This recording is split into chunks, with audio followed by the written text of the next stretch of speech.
in the background. Yeah, it's all good. Hello, everyone. We are here. It is time. It is Monday. It is time for revolutionary change. I'm Jen Perelman. I'm Peter Hager. And how are you today, Jen? I'm good. I'm at like I can't even tell you on the rage-o-meter, you know. The level of rage is so, like, it's very consuming right now.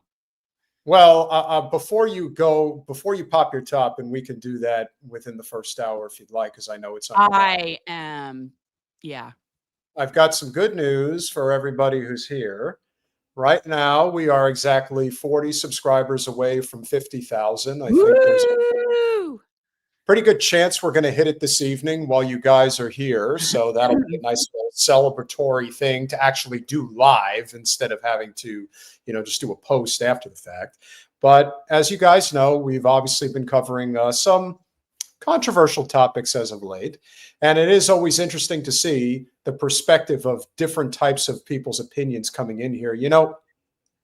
You've talked about this at length, and we've been using our platform as often as we can to explain to people, especially those that follow the Fuenteses of the world and the like, that as much as they want to say that this is the Jews' problem, there really seems to be this sort of neglect in recognizing just how big of an issue Christian Zionism is in the United States, and how big of a problem the John Hagees, the Joel Osteens, the Kenneth Copelands of the world actually are, and what a significant role they play. What I think is important to note, and I don't dispute this, is that while there is a lot more of a significant dominance on Jewish Zionist parts when it comes to finance, there is no question that when it comes to the numbers, when it comes to the people who express fealty towards the state of Israel, it's significantly higher when it comes to Christian Zionists. And I think that that's a point that we have to constantly make. And allow people who are, let's say, new to our channel, getting accustomed to our message, that is a distinction that must be made at all times. Well, and I would just like to say a distinction in general. Anybody here, I'm not going to tolerate nasty talk about Jews. You don't call it, like, I'm just not going to tolerate it, whether it's against me or anyone. I'm just not. It's completely, it's not rational, and that I'm not with that. So if you are here to learn the difference between Judaism and Zionism, stick around. That's great. But people that are going to be sort of, just calling out the Jews like this is a Jew problem. Yeah, no. I'm not gonna have that. So I'm just saying, and I am an atheist Jew. So there you go. And I'm still not gonna have it. No, I've been saying from the beginning, my biggest problem with the Jewish community is that too many of them just keep their mouth shut. Like, that's a real problem. To me, it's a problem. To me, it's a problem that we're watching a Holocaust and anybody is keeping their mouth shut. Really, stop. Like, I'm really tired of the people singling out the Jews. It's almost like it's making it even worse from the people that don't mean to make it worse. I mean, it's like, this is an Israel thing, not a Jewish thing. It is. It's unfortunate that many white Western Jews have been brainwashed to supporting this institution. That's quite unfortunate. But this is not a Jewish thing. I reject that. And I think Silverbacks is right. I think there needs to really be, evangelicals do not get enough heat. And I don't even necessarily think that this is any different than the way people viewed, Jews that happened or were raised in a Zionist community. Remember, we've had Casey Malone on our podcast multiple times. She has expressed the fact that, hey, we're indoctrinated from birth to express fealty to Israel, and that if we don't, we're going to go to hell. Like, that is a serious issue. It's the people that are preaching this bullshit, the Netanyahus of the world, the Ben Gavirs of the world, the Smolishes of the world. You have the people at the very top, the Arielle. You have the Bill Ackmans. Again, these people know better. But the average person who isn't brought up in, with wealth and with privilege and things like that, and they're taught this from a very young age, there is no question that there is a degree of sympathy that can be expressed towards them. But I don't care how indoctrinated you are, you cannot stare a genocide in the face and say this is acceptable discourse. Like, I'm just, yeah. And here's the thing. I don't care if people know that who I hate and don't, you know what I mean? I hate Israelis. Hate them. Hate them. Think they're the most entitled people to have ever walked on this planet. I think that, and yes, I am sure somewhere out there, there's the handful of people in Israel that are fighting the fight for the right reasons and not just because they don't like how it's affecting their daily life. But we are still at 82% of the people there supporting an ethnic cleansing. And when people tell you who they are, believe them. So yes, I hate them. I think that if you know what, you remember those two guys sitting and talking in the room, like if I could push a button and erase all of them and would I do it? Yeah, I would. If I could push a button and wipe out all of these Israelis, yeah, I would. I'm still waiting for somebody, and again, we're not going to do Laura Loomer first, but we're going to get to her shortly. I'm still trying to understand what people actually see as the intangible benefit that any of these people provide. Like, I'm really confused, because it'd be one thing if they were actually giving back to humanity and doing something absolutely extraordinary, and they're not. In fact, what we have learned, and the one thing I noticed with a lot of the Fuentes commentators, which I actually give credit to them that they actually do recognize, is that they did say, and they've been saying consistently, before the state of Israel existed, there wasn't any wars in the Middle East. I'm saying, oh, really? You figured that one out? You figured out that the last time that there was actually legitimate war in the Middle East, you have to go all the way back to the Crusades? And who started the Crusades? The Christian, what I guess you would even consider Zionists at the time, were the ones who started it, and it was the Muslims who won the Crusades. That's always one of the distinctions of history that I think people forget. Who won the Crusades? The Muslims did. But they don't go around bragging about it 24/7. But you better believe that if the Zios won anything of significance, they would never let us hear the end of it. I think it is imperative that we continue to make these distinctions, because a lot of people are not. And that, I would imagine, from your perspective, is the biggest concern, because there are not enough people, especially of prominence in the Jewish community, that have spoken up and out against this. And we're less than 2 months away from it being 2 years. Like, this is insanity. Yeah, I saw somebody in the chat saying it's an oxymoron to be an atheist Jew. Touche. It actually is. That's pretty smart.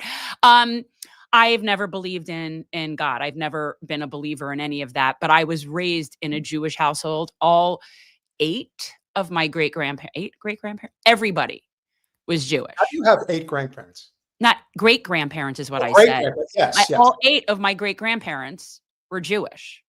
So I don't know what else you would call me, but an atheist Jew. I mean, I was raised that way. I understand.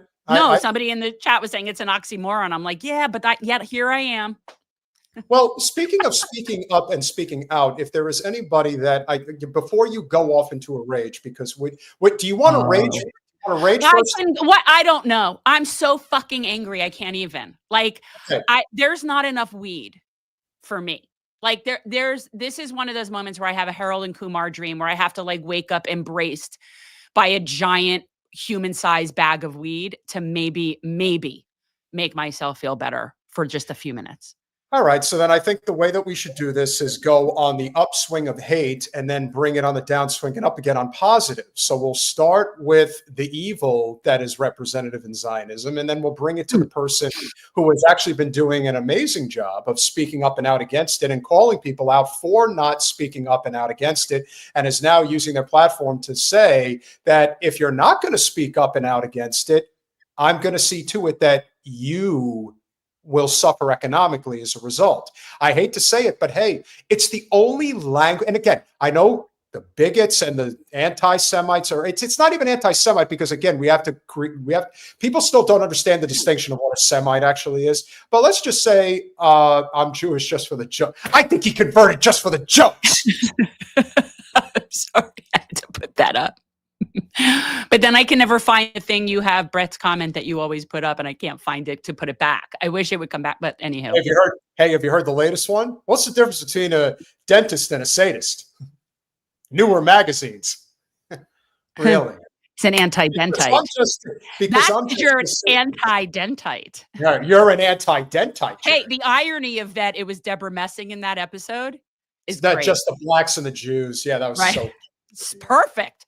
Oh man, let me tell you, the perfect couple that never was. Yes. Or maybe was, but was only for a minute. Knowing Jerry, she was probably a little She's too old for him. Well, no. I She was said born it first. too old for him. I said it first. Yeah, that was a great Seinfeld episode. And it was a great Seinfeld episode because of Bryan Cranston. That's what great. Yes. That's why Jerry became the anti-dentite. That's Watley, MD. And if this wasn't my daughter's wedding, I'd kick your face in, you anti-dentite bastard. Oh, it's because I made a joke about dentists. Doctor that once said a medical. All right, we've softened with their little humor. What are you now going to put up? I think you guys understand what has gone on over the last 24 hours. That is extremely disturbing, to say the least. Colin, if you could grab the social media post that I put out a little while ago, just the post. I want people to understand where a lot of this stems from. Jen, you were personally touched by a Gaza refugee.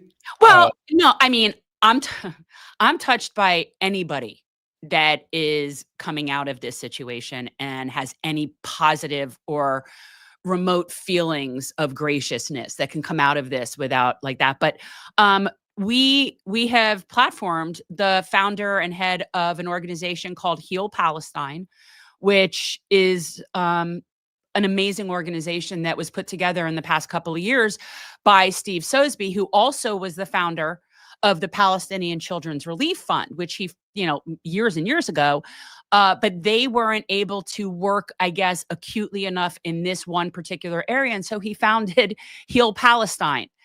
And they have been helping to evacuate children to come here for medical treatment. And one little, and it varies which airport. So they have these children get sponsored to come here with their parent or their guardian or whoever is left in their family, if there is. And they come here and a family will host them. And then there are doctors that are like angels among us that do the work gratis. They do it for free. And so the Heal Palestine coordinates these stays for the people and the treatment, and it varies what city. So some people, and it depends on what the treatments are. But one little girl, Lana, actually, I was fortunate enough to be able to watch an arrival because are you going to play the video? Because she came to Fort Lauderdale. She came to Fort Lauderdale, but I was fortunate enough to be able to go. If you ever get a chance, if we do this again, then it was special. Laura Loomer embodies the very worst of what it means to be a Jewish Zionist. A pro-Israel, anti-Muslim campaign for Congress in FL 21 in 2020 caught Trump's attention, clearly in more ways than one.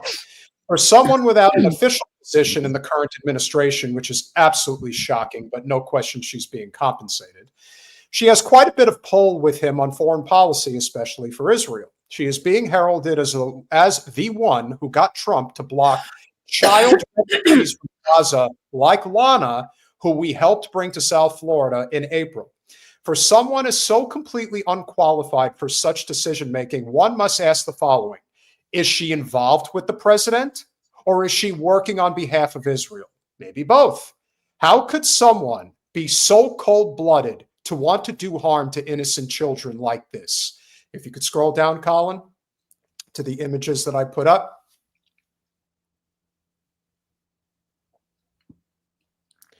This is, we'll read that last, but I want people to see the images of these children. So this is Trump and Laura. And let me tell you something. When these two take photos together, they are very familiar with each other.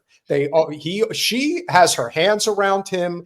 I don't know if he has his hands around her, but let's just say that people have that the two of them are more than friends. Here's the thing. She's not pretty and she ain't smart. So she's sucking someone's dick. That's what it comes down to. or she is another paid operative or a spook or something like that. But there is no way that this person is able to have that positioning based on her knowledge base, her educational background. She doesn't know anything. No, she's so she's obviously sucking off someone. Now, whether or not it's this mushroom cap fuck or Marco Rubio, I don't know how she'd be able to find that, but someone is getting their clock cleaned by this bitch. That's what I think. So before we show the images of Lana, I want to read the statement that we are living in a form of idiocracy. This is a tweet that Laura Loomer put out that went viral, and all of a sudden you then have, and we'll get to the clip of Marco Rubio in a minute, but they actually implemented a policy immediately to stop Gazan children from being brought here. Not to sound crass, no, you sound it and look it, but can the foreign policy experts please explain, well, you're not one of them, please explain to me how importing a bunch of Muslims from Gaza into the U.S. would, whose kids will be like leeches in welfare. Again, dehumanization is the goal here. In welfare contributes, she can't even write. She's such a fucking moron. Anything positive to our country. What value do those people have in our country? Well, if you knew anything about the Palestinian people, you would know that they actually have provided a hell of a lot more to humanity than any Zionist Jew ever did. That's a fact. They will never contribute anything positive. They need to be deported now. Again, they're not even here. So what the fuck are you talking about? No, she's talking about the ones that have already been brought here.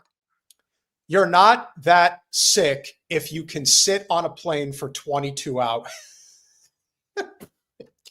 I mean, honestly, what can you do but laugh because she's so stupid? Come on now. What do these people think who do these people think they are fooling?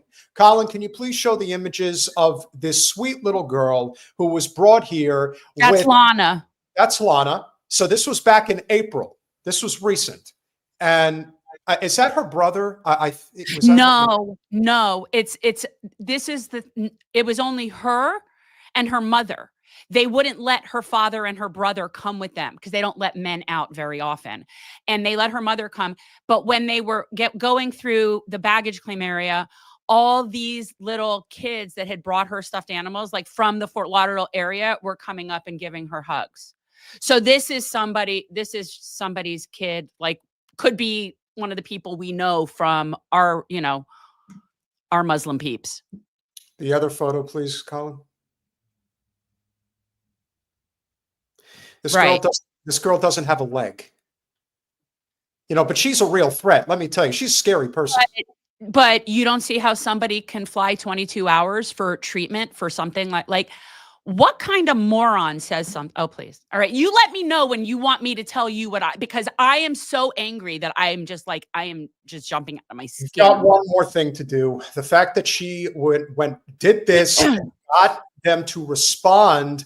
I shit you not. This was from yesterday. Yesterday on, I don't know which morning show it was. I don't know what the hell's wrong with my thing. Colin, can you please upload the photo or the clip of Marco Rubio, please? Ugh. Is that who she's fucking? No. Well, Marco Rubio is.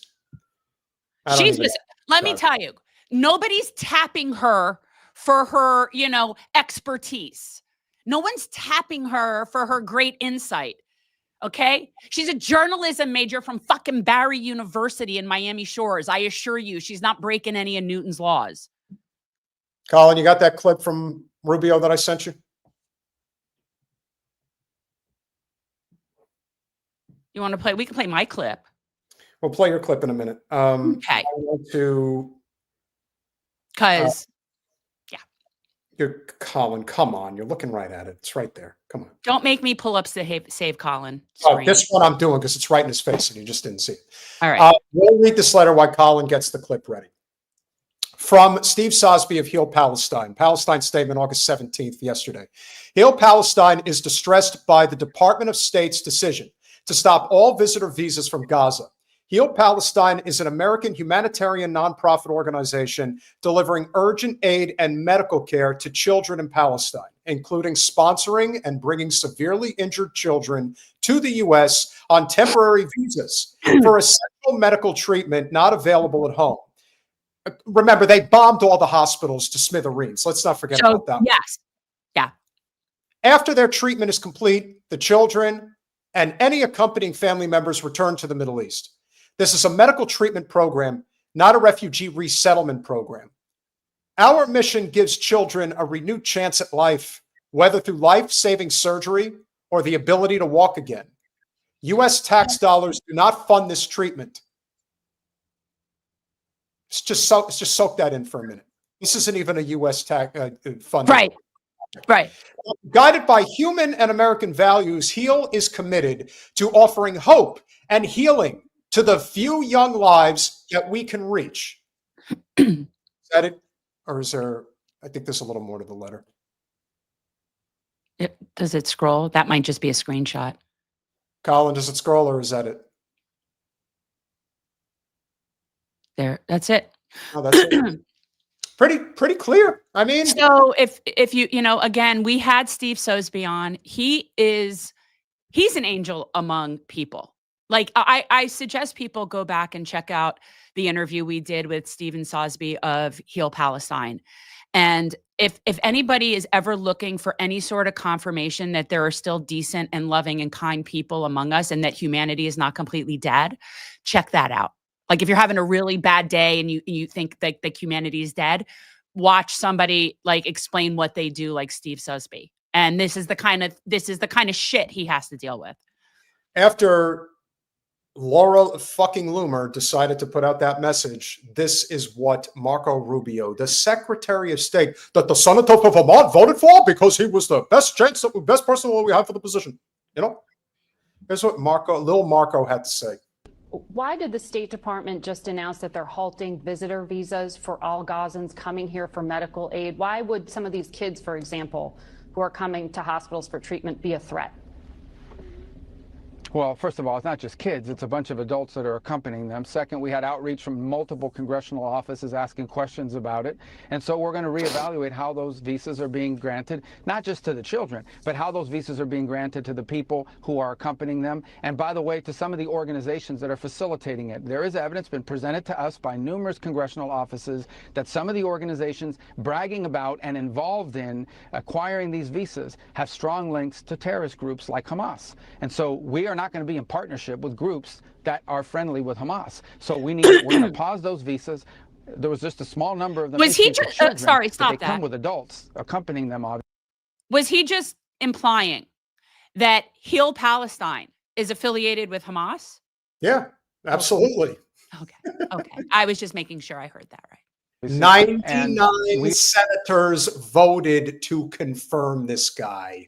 Well, no, what's scarier is that he's the only one that's remotely competent in the entire cabinet, and he's such a piece of shit. No, he's just a total yes man. He does whatever the hell he's told. And remember, guys, Jen is taller than Marco. Oh, yeah. Marco wears big plattyform shoes. Marco needs to wear big plattyform shoes, or he won't be able to reach a urinal. That's right. He's little Marco, really tiny guy. All right, let's finish it up. We're going to pause this program and reevaluate how those visas are being vetted and what relationship, if any, has there been by these organizations to the process of acquiring those visas. We're not going to be in partnership with groups that have links or sympathies towards Hamas. Secretary of State Marco Rubio, we have to leave it there. Yeah. What's the matter? You don't actually have an opinion to offer about what a bunch of bullshit he just spewed? Oh, no, I have a very expensive career, and I don't want to piss off my side. Because that's all that it comes down to. You can say what you want. And listen, I ain't no fan of Stephen Colbert, and Stephen Colbert's show, no question, was losing money hand over fist. But guess what? They are all losing money hand over fist. The other reason he got shit canned is because he actually said something positive about Palestinians. And the second that happens, out. That's the end. That's why you're not seeing Jimmy Kimmel. He won't say a damn thing. Neither will Jimmy Fallon. Neither will anybody else. And that's why I think her name is Maureen, if I'm not mistaken. Who? the lady that was interviewing Rubio? She's not going to say anything. Oh, God, no. It's a minute statement. I gotta tell you though, and I am not one to usually focus on the physical appearance, but Rubio's comb over is gotten way, way wider for someone his age. I gotta tell you, his comb over is sweeping now. Never consider just how bad some of these guys actually are. Well, do you want? Can I play my video yet? Or I mean, are you gonna let me play something? I want to set this. I will do it. No. I'm just setting up the premise. That's all. I'm not talking about. No. The only premise is that this says what I want to say about Laura Loomer, but can't say. That's all the premise that people need to know. This is how I feel about Laura Loomer without saying it. That's all. So I'll play it. I want that son of a bitch dead. I want you to get this fuck where he breathes. I want him dead. I want his family dead. I want his house burnt to the ground. I want to go to the middle of the night. I want to piss on his ashes. Yeah, that's about it. You insulted him. You insulted her a little bit, Jen. You insulted her. That's how I feel about Laura Loomer. I want to set this up for people because I want everyone to understand what a whore she is. And what I mean by that is... And a cheap one at that. All right. So the guy's name is Guy. Derek Guy was his name. He actually created, I shit you not, a fake dog food company just to troll her. Creates the dog food company and then leaves her $100 super chat to do the following. This is Laura Loomer. This is the level of intelligence that these guys are somehow listening to. Yeah. Positive really is an amazing company. Not only do they have these emergency pet kits, but they also have these supplements here. And this is human grade. Okay, this is human grade. And I just want to show you now. I'm going to actually do this live on air so you can see for yourself. Okay. 100% human grade ingredients is what it says here on the package. And the ingredients are Alberta grass finished bison liver, Alberta grass finished bison heart, Alberta grass finished kidney. These are the same type of nutrients that you can find in the beef organs that you purchase for yourself, right? But this is all protected bison that comes from Canada. So that means that there's no hormones, there's no vaccines given to the bison. So you could actually share these nutrients with your animals. So you could eat this yourself. And I'm going to show you, this isn't a gimmick. This is not just, some trash dog food from China. Okay. By the way, it's not even a real thing. So what did he put in so what product is that? Because it's not a real company that he's saying, Oh, it's just Purina from the supermarket. Okay. And he put it in a different bag? No, he put it in that bag. Right. That's what I mean. He put it in a special bag. Okay. Exactly. Right. These are supplements and these are products that are so healthy and natural that you could actually eat it yourself. So you can see here, positive bison. It clearly says. Yeah, honestly, this clip is so fuzzy. Like, what is the reason for this? Why can't we have a clear picture? Why are you yelling? We could see what's happening. I see her about to eat dog food. It shouldn't be so bad. Topper. And I'm going to put this in my mouth right now. Oh. So it tastes like meat. And maybe that is disgusting to you. No. Oh my God. So she's sitting there eating friggin' Purina dog food that somebody put in a different bag, paid $100 and asked her to promote this dog food. What a cheap whore you are, Laura. You a cheap whore. She's like, I really hope I never encounter this woman. I do. I will end up getting arrested. I know I will. I'll end up arrested. I don't know what she'll end up, but I'll end up arrested. Well, I keep telling you, you don't live that far from her. I mean, the distance between where she lives and where you live. I don't know where she lives. Where does she live? Up near Jacksonville? That's the district she ran in, was up near Jacksonville. If you upload the whole. Oh, if I ever saw this woman. Like I think I would unleash the past 2 years of rage on this woman. Yeah, well, like how I feel about. I would end up in prison. Well, let's finish watching her eat. I'll show you right here. Look, this is the bison product right here. It clearly says dog food topper. You can see on camera. Actually tastes good. I'm not going to lie. So 100% human grade ingredients, nutrition for your dog in every bite. It's so healthy that you could even eat it yourself. No, you can't, you cheap whore. You're a dog, so you would eat it. It's like when every time when I'm going to be like, this bitch, well, yeah, this bitch eating her food. Okay, so I will set it up this way. I have brought this up on the podcast multiple times before. I have said that there are a lot of people, a lot of Zios out there that I can't stand, but there's one in particular who's just a whiny little bitch who lives in Miami, and he walks around with the dog tag, acting like, oh, we got to bring the hostages home because even though these are Israelis, they really don't understand how they create this entire environment of anti-Jew hatred towards them. Like they're so that's also the problem. And I've been trying to explain to people that this is really a class thing, because the people who act this way are typically people who are, they come from very affluent backgrounds. They live in very comfortable environments. Aventura, Florida would be one of those as an example. And Laura Loomer, I believe, lives in Boca, if I'm not mistaken. She's so gross. She's a disgusting human being. That's what I'm saying. Like, they're not with her or around her or listening to her. It's not her appearance. It's certainly not her brain. It's not her credentials or her education. So again, I'm going to go with the Occam's razor. Someone's fucking her, because I cannot fathom for the life of me what else I don't get it. I don't get it. And I really do hope that she does draw enough ire that the right people handle the situation with this bitch. That's what I want. Because we are in desperate times, and I say it all the time. People are only going to get more and more violent. Oh, yeah. And I can only tell you that if I feel this way, then other people feel this way too. And those people might be armed. That's the truth. And I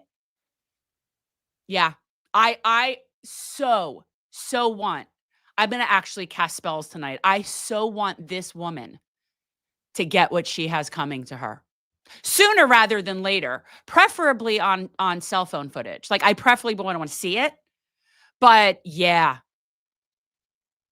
Well, there's also something to be said for how much she has changed her physical appearance and how frequent that happens. Just what a complete empty vessel she is. And how, I look at her and I'm horrified. I basically see like a wax figure of sorts that's ready to melt. And what's even more amazing is we talked about this ever so briefly several months ago.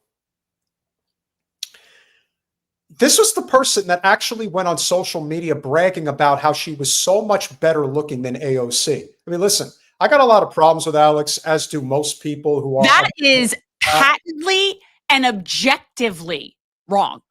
Nobody, other than maybe, I guess there could be some of those like women who like the GOP Barbie look. Some of these men apparently like GOP squish mouth, big bone Barbie look. I don't know. But patently, objectively, Alex is infinitely prettier than this bitch. No, Alex is pretty. She isn't. Well, that's what I mean. It's objectively factual. It's not even a close call. This isn't like a personal preference thing. Not even close. If you put up two pictures close up of those two faces, and I'll say whatever about Alex, she's a pretty girl. Okay. So yes, she is just objectively a pretty girl. And this bitch is one of the ugliest, most contorted, like her and Lauren Sanchez, that you guys have got to stop going to that doctor. Okay. You all look the same. You all look like stick up your ass GOP Barbie. It's not a good look. And you come with the inflatable lips. It's a Barbie that comes with inflatable lips. And you have like when I was a kid, they used to have Teen Grow Skipper. I don't know if anybody remembers Teen Grow Skipper. Do you know this doll? Teen Grow Skipper, you would twist her arm and her boobs would come out. So What? she was teen. Yes, abso-friggin-lutely. It was a little stretchy thing. It was called Teen Grow Skipper. I kid you not. It was a Barbie doll. I had one of these, and she grew boobies, and that was Teen Grow Barbie. So what I would say is, for like bimbo GOP Barbie would come with the inflatable lips. Like maybe you like twist something and the lips go like that. I don't know. Well, and guys, throw in the chat if anybody else remembers Teen Grow Barbie. Well, it was Teen Grow Skipper. Thank you. Rachel had one too. Thank you. You twisted her arm like this and her boobs came up. Oh, yeah. You know what? It's funny because I always say that The Simpsons actually explain everything. Oh, my God. My God. Well, there's the Malibu Stacy, which is obviously Barbie. But in the Malibu Stacy episode, they showed Smithers was a Barbie collector, and one of the Barbies he had was a Barbie with like these huge boobs that stuck out like rockets. Okay, that is not in relation to Teen Grow Skipper. Teen Grow Skipper, no, because it wasn't like obscene. They didn't give Teen Grow Skipper stripper titties, but it was like a matter of, because if everyone can imagine what a Barbie doll body looks like, it's like that kind of beige, rubbery, whatever stuff. And the chest of the Teen Grow Skipper had it where it was like softer, and then it had these little things, and it would push it out further. It was weird. I will give you that. This would go in the classification of toys you would never see today. Not going to allow you to get away without actually saying what you really think of Laura Loomer. I think if you got to let it go, just let it go. I can't because I'll end up seriously. I just told Graham, like, if Secret Service show up at my house, this will be why. And I don't want that. So that is why I thought I would let De Niro say it for me. Because I'm so enraged. I am so angry.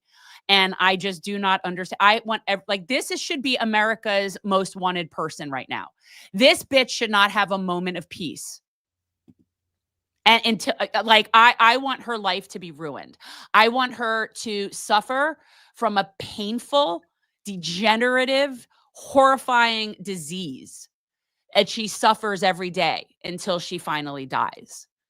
Like, that's what I wish for this person. And I am so angry that I feel that way, because that makes me be just as shitty. So it's like, yes, that's the problem. Yes, because rage, it's sort of like rage begets more rage. And that toxicity, that's not good for me. See, I don't want this negative, angry, toxic shit in my headspace. And so I am angry that I'm angry. And I'm angry at people for making me so angry. And if I ever fucking run into Laura Loomer, I am telling you right now, I will tell you which attorney to call. But I am, and I have that. I actually know who to, like, I am prepared to be arrested at any point. But it's like, if I'm ever going to go to jail, it will be for beating the shit out of that bitch. And it will be worth every fucking second of it. That's how angry I feel. Like, I have never felt so angry about one particular person like this ever in my life. I really haven't. So yeah, if I was ever going to have to go to jail for like some sort of like battery, it would be, yeah. And my kids are out of the house now. I don't have as much to lose. I you know what I'm saying? Like, and I'm just beyond. Well, I think it also speaks to the personal feelings that one has towards somebody who is continuing to perpetuate the anti-Semitic tropes that are being thrown at Jewish people. And Laura Loomer gleefully plays into that for money. For her, again, another stereotype, but she is doing this strictly for her career. She doesn't have a moral compass. It doesn't exist. She is going to, of all the people that she wants to point the finger at and pick on, she's picking on kids that are amputees. That's who she's going. How do you feel about that? It's so enraging to me that I just can't even, and anybody in there that somehow thinks that Laura Loomer would get the best of me, you have no concept what actual maternal rage looks like. No concept. I don't care how big she is. I don't care what size she is. You have never seen the level of rage that would be unleashed. And the thing is, she couldn't compete with that. She just doesn't have that. See, that's what makes the angry people scarier. That's what all like the Zios don't understand that are fleeing out of Israel. Okay. They don't have the same commitment to that land because it's not theirs. So that they'll never understand how angry and how displaced people feel from that because they've never had that kind of connection to the land. That's how I feel. Laura Loomer cannot understand the level of rage that I feel about her. And I got to tell you, I don't care what size that bitch is. I don't care. There is no level like that. I'm telling you now, hell hath no fury like me feeling this angry.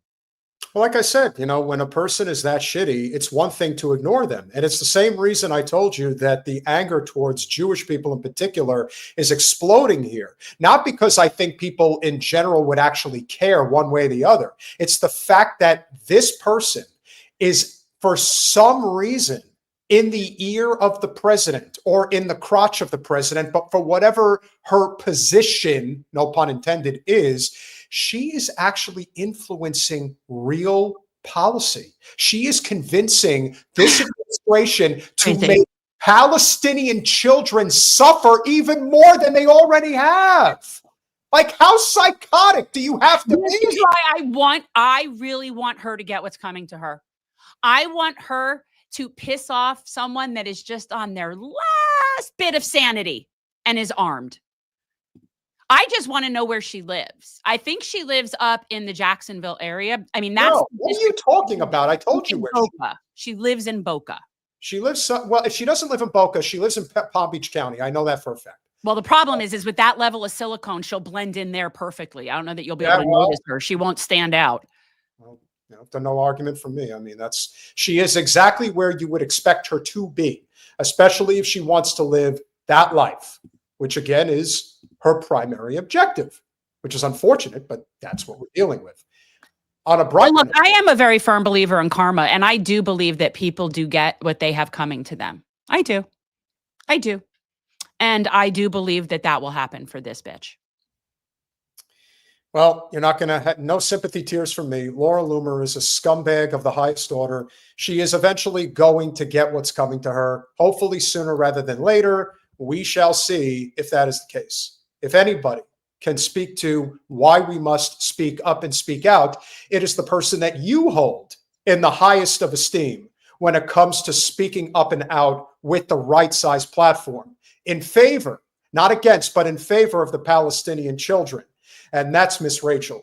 And she used her platform for all it's worth when she was on now to make this statement. You have said that you don't want to work with people who don't speak out on Gaza. I think that it's really important for celebrities and leaders to know that you can handle some criticism for saving human lives and that nothing is more precious than their lives. And the criticism, I think that there's a narrative that there's so much criticism and not support, but there's so much support. I have had so many people come up to me from all walks of life and start crying about these kids. And I think leaders think, oh, you're not connected to Palestinian people and Gaza. And what's true is we are connected to them and you're not connected to us. You're not hearing us. That I'm losing my fucking mind with this shit. Like I am. I'm losing it. I just cannot with these babies. I am just losing my mind. And people don't want to look at this, which is what makes it even worse. I look at it every day. It freaks me out, but I do it every day. Yeah. Just losing my shit. Remember, dehumanization of these kids, which has always been the plan. And there are people that actually will listen. I do worry about how much we've lost our humanity. Oh, I will never forgive this. Neither will I. I don't know how anybody in the chat who would ever forgive anybody, especially anybody that you know for a fact is on board with this shit. How can you look at these fucking kids? How do you look at them and not see that this kid is scared to death, living in a tent? It's when I see the kids comforting each other or they're shaking because they're so scared, or kids who say that they want to die. There's the children in Gaza, 1 out of 5 kids in Gaza is suicidal. Like, this is some sick shit that we are never going to get over this as human beings. I don't see how we can resolve this ever. And I don't understand where all these psychos are going to go. Round them up. I don't give a fuck. Wherever they go. I'm worried but the problem is that they're going to be living amongst us, and these people cannot be living amongst us. Yep.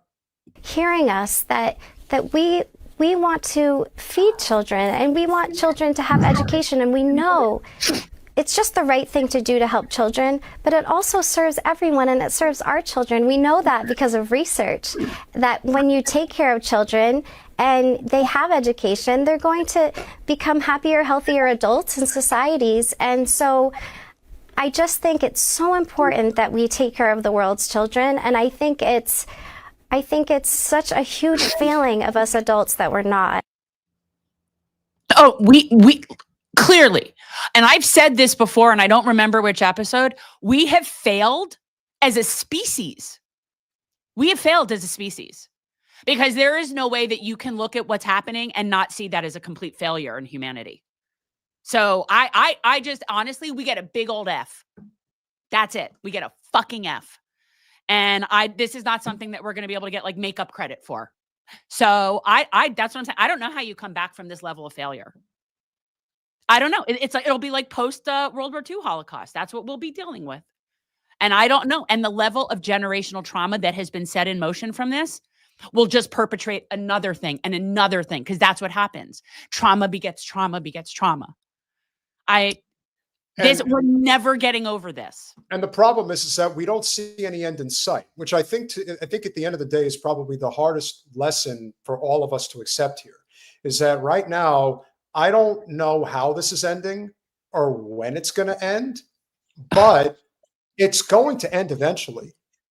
And as we've said, it's always been motivated by, I've always maintained that everything's always about money and power. It's the $500 billion worth of natural gas that's under Gaza soil that they've wanted forever. They had to figure out an excuse to get in there and get it. And then it's the real estate redevelopment along the Mediterranean coastline, which is trillions more. And if we have to kill a couple of million people in order to get what we want, a hell of a lot more people have been killed for a hell of a lot less. And I know that people do see it that way, but make no mistake. For every action, there is an equal and opposite reaction. So I want everybody to stop and think what the reaction will be when the dust settles. Oh, because there is no just this happens and things. No. Whatever that equal and opposite reaction is, we're going to feel that. And we have it coming. We have it coming. That's what you get when you get an F. But that's also why the Zionists, we have to, like you say, lance them off like a boil for this reason, because they constantly talk about we have to deal with Hamas. We've got to deal with Hamas. And yet Please someone say Hamas to my face again. Please somebody say Hamas to my face again. When somebody says Hamas, I seriously, I want one of those things where like the boxing glove just comes out on like a spring and just punches them in the face. Yes. Do not say Hamas to me. I just don't want to hear it. I'm so disinterested. What is always pointed out when some dickwad, like whether it's Netanyahu or whoever, goes on national TV and says, we have to deal with Hamas, that's the problem. And anyone who actually has even a small modicum of actual understanding of journalism will tell them, you do understand that since the beginning of this conflict,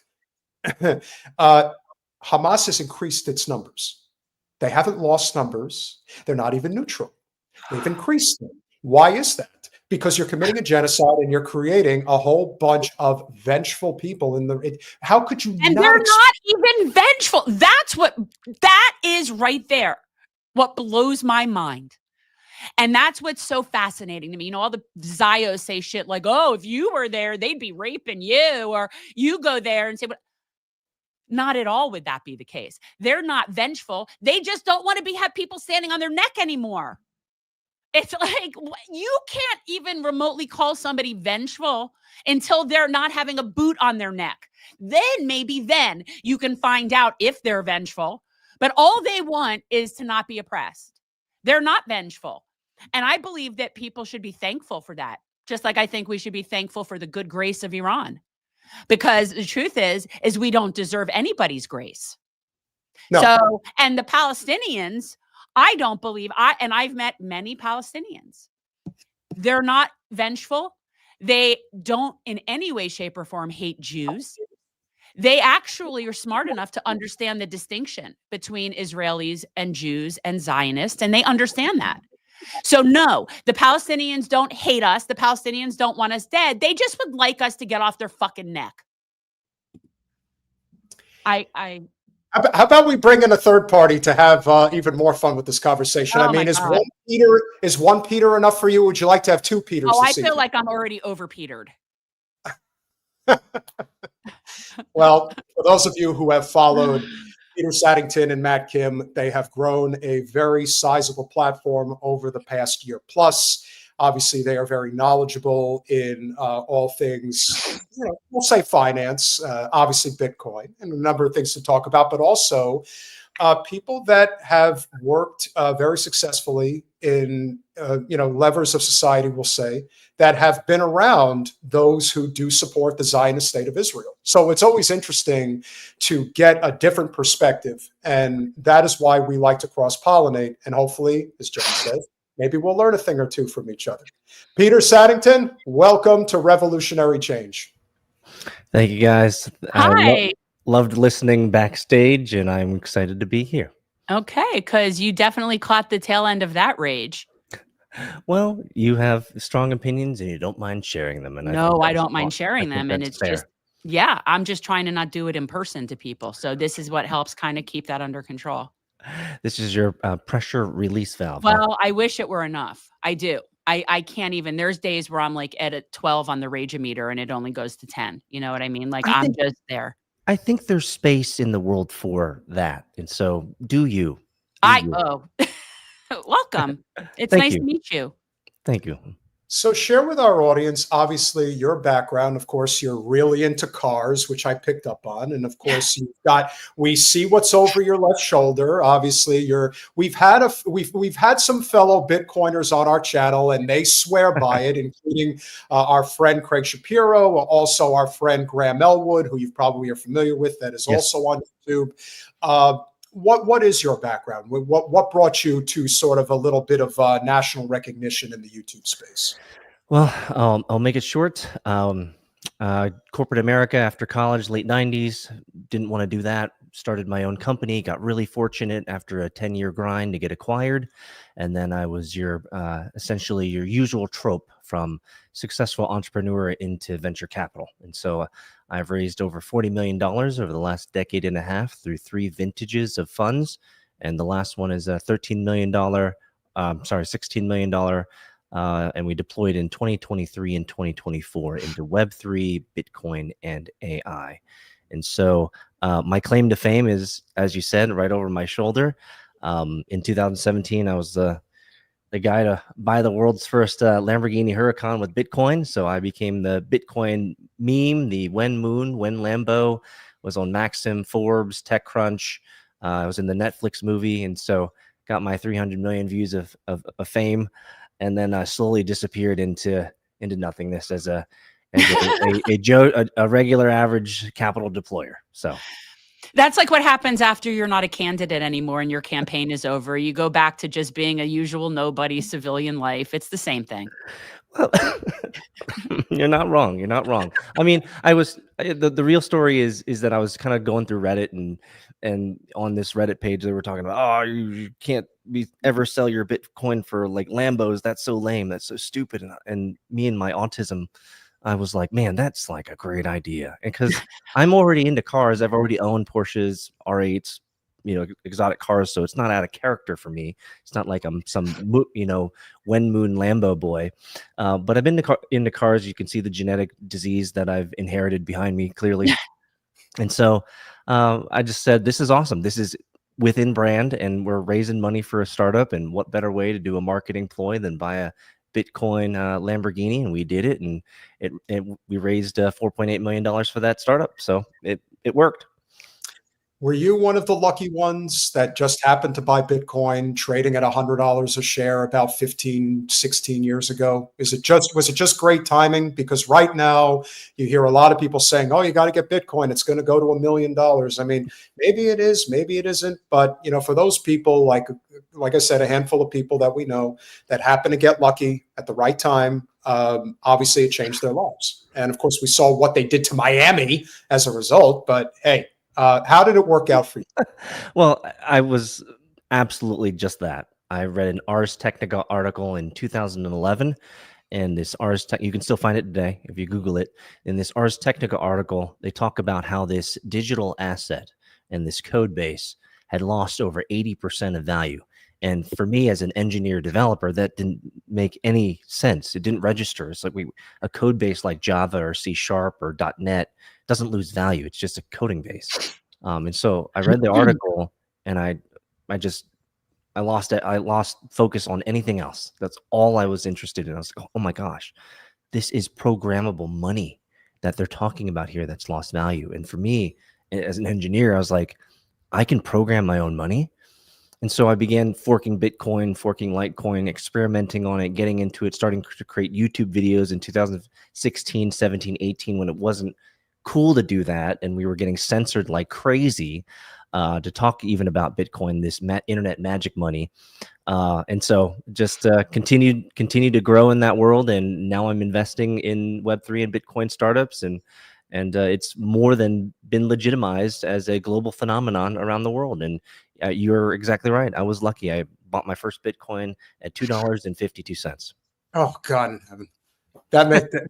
Hey, listen, man. Sometimes, like they say, it's better to be lucky than good. If you make millions as a result of just hitting 777s on the slot machine, hey, someone's going to do it. You don't apologize for it. But so let me ask you this. I mean, and I arguably I don't really understand that much about the crypto and the Bitcoin. It doesn't make that much sense to me. However, I have definitely seen and read a lot about the environmental impact and that these mining centers are having on communities and how it's affecting people. I saw something people having like headaches and all sorts of issues.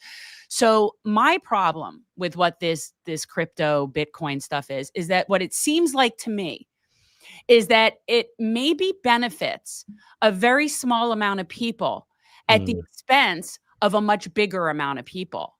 And so if that is in fact the ultimate how it works, then to me, I don't really care one way or the other about the dynamics of it, right? Like I'm not going to support something that benefits a few at the expense of so many people, because that just doesn't make sense to me. And it definitely doesn't make sense if it is in fact really impacting the environment. That's what I'm asking. Like, I don't know enough about how these things are accumulated, but am I wrong that there are centers that have been causing problems for people? The short answer is yes and no. Yes, there have been certainly news articles, and I could cite probably 4 or 5 or even 6 or 7 news articles over the last 2 decades or a decade and a half really, of where communities have fought against Bitcoin miners and big miners at scale, because these miners, not number one, take a lot of energy, and number two, they are very loud. And so you're not wrong. I run a Bitcoin mining facility up in Morrisville, North Carolina. It's 23 acres, 165,000 square feet. And I got one down in South Carolina, Greenville, that's 13 acres. So I know. And having to work with local municipalities and get agreements in place and work with the local yokels and say, hey, look, this is actually something that can bring jobs, there's a lot of education behind it. But you're not wrong. You're not wrong. There's certainly been that. However, I would say that you are incorrect in that Bitcoin is here to serve the few rather than the masses. The entire impetus and the genesis of what grabbed my heart in 2011 when I read Satoshi Nakamoto's white paper from 2009 was a response to the financial malfeasance of the 2008 period. And so Bitcoin rose out of a response from the cypherpunks to say, hey, look, there should not be a central authority for our monetary policy. There should not be a controlling agent of our monetary system. There should not be 7 to 8 intermediaries between you and buying a Starbucks coffee. Like, it is ridiculous that 7 entities must know that you bought a coffee in the morning, right? That is a complete invasion of privacy, a complete misuse of transactional data. And so what Bitcoin has come to do is to give that sovereignty and that freedom back to the users. Now, the problem is that Bitcoin as a asset class, number one, and number two, as a deflation that has a deflationary monetary policy, it will functionally, by its code, rise in value as supply continues to diminish and demand continues to grow. As this works out from a unit economic perspective is, yes, the rich will garner up a lot of it. But what's great is there's 9 decimal places after Bitcoin, and they're cut up into Satoshis. And so what we're hoping in the future, and this is a theory of sorts because we're not there just yet, but the theory that I hold to is that in the future, even a couple of Satoshis can be life-changing. And so I'm a big proponent. Some would say a survivorship bias, and certainly I've earned my living in the Bitcoin ecosystem. But you can't blame me for that. I love the community. I love the people behind it, and the technology is absolutely fundamental for financial sovereignty for the future. So then regular people, working people can participate in this. Regular people can afford to invest in this. Yes. Because my understanding was it was like $100,000 to get in this. No, I DCA. This is called dollar cost averaging. And I use Coinbase.com. You can open up a Coinbase or a Kraken account or a Square account. They even do Bitcoin payments now. Even Venmo, I believe, does Bitcoin transactions as well. And you can buy a couple of sats, a couple of Satoshis for $15-20.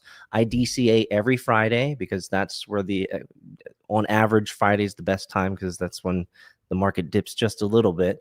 And I put in $50 every Friday. I've done that for about 7 years straight. Not bad. Okay.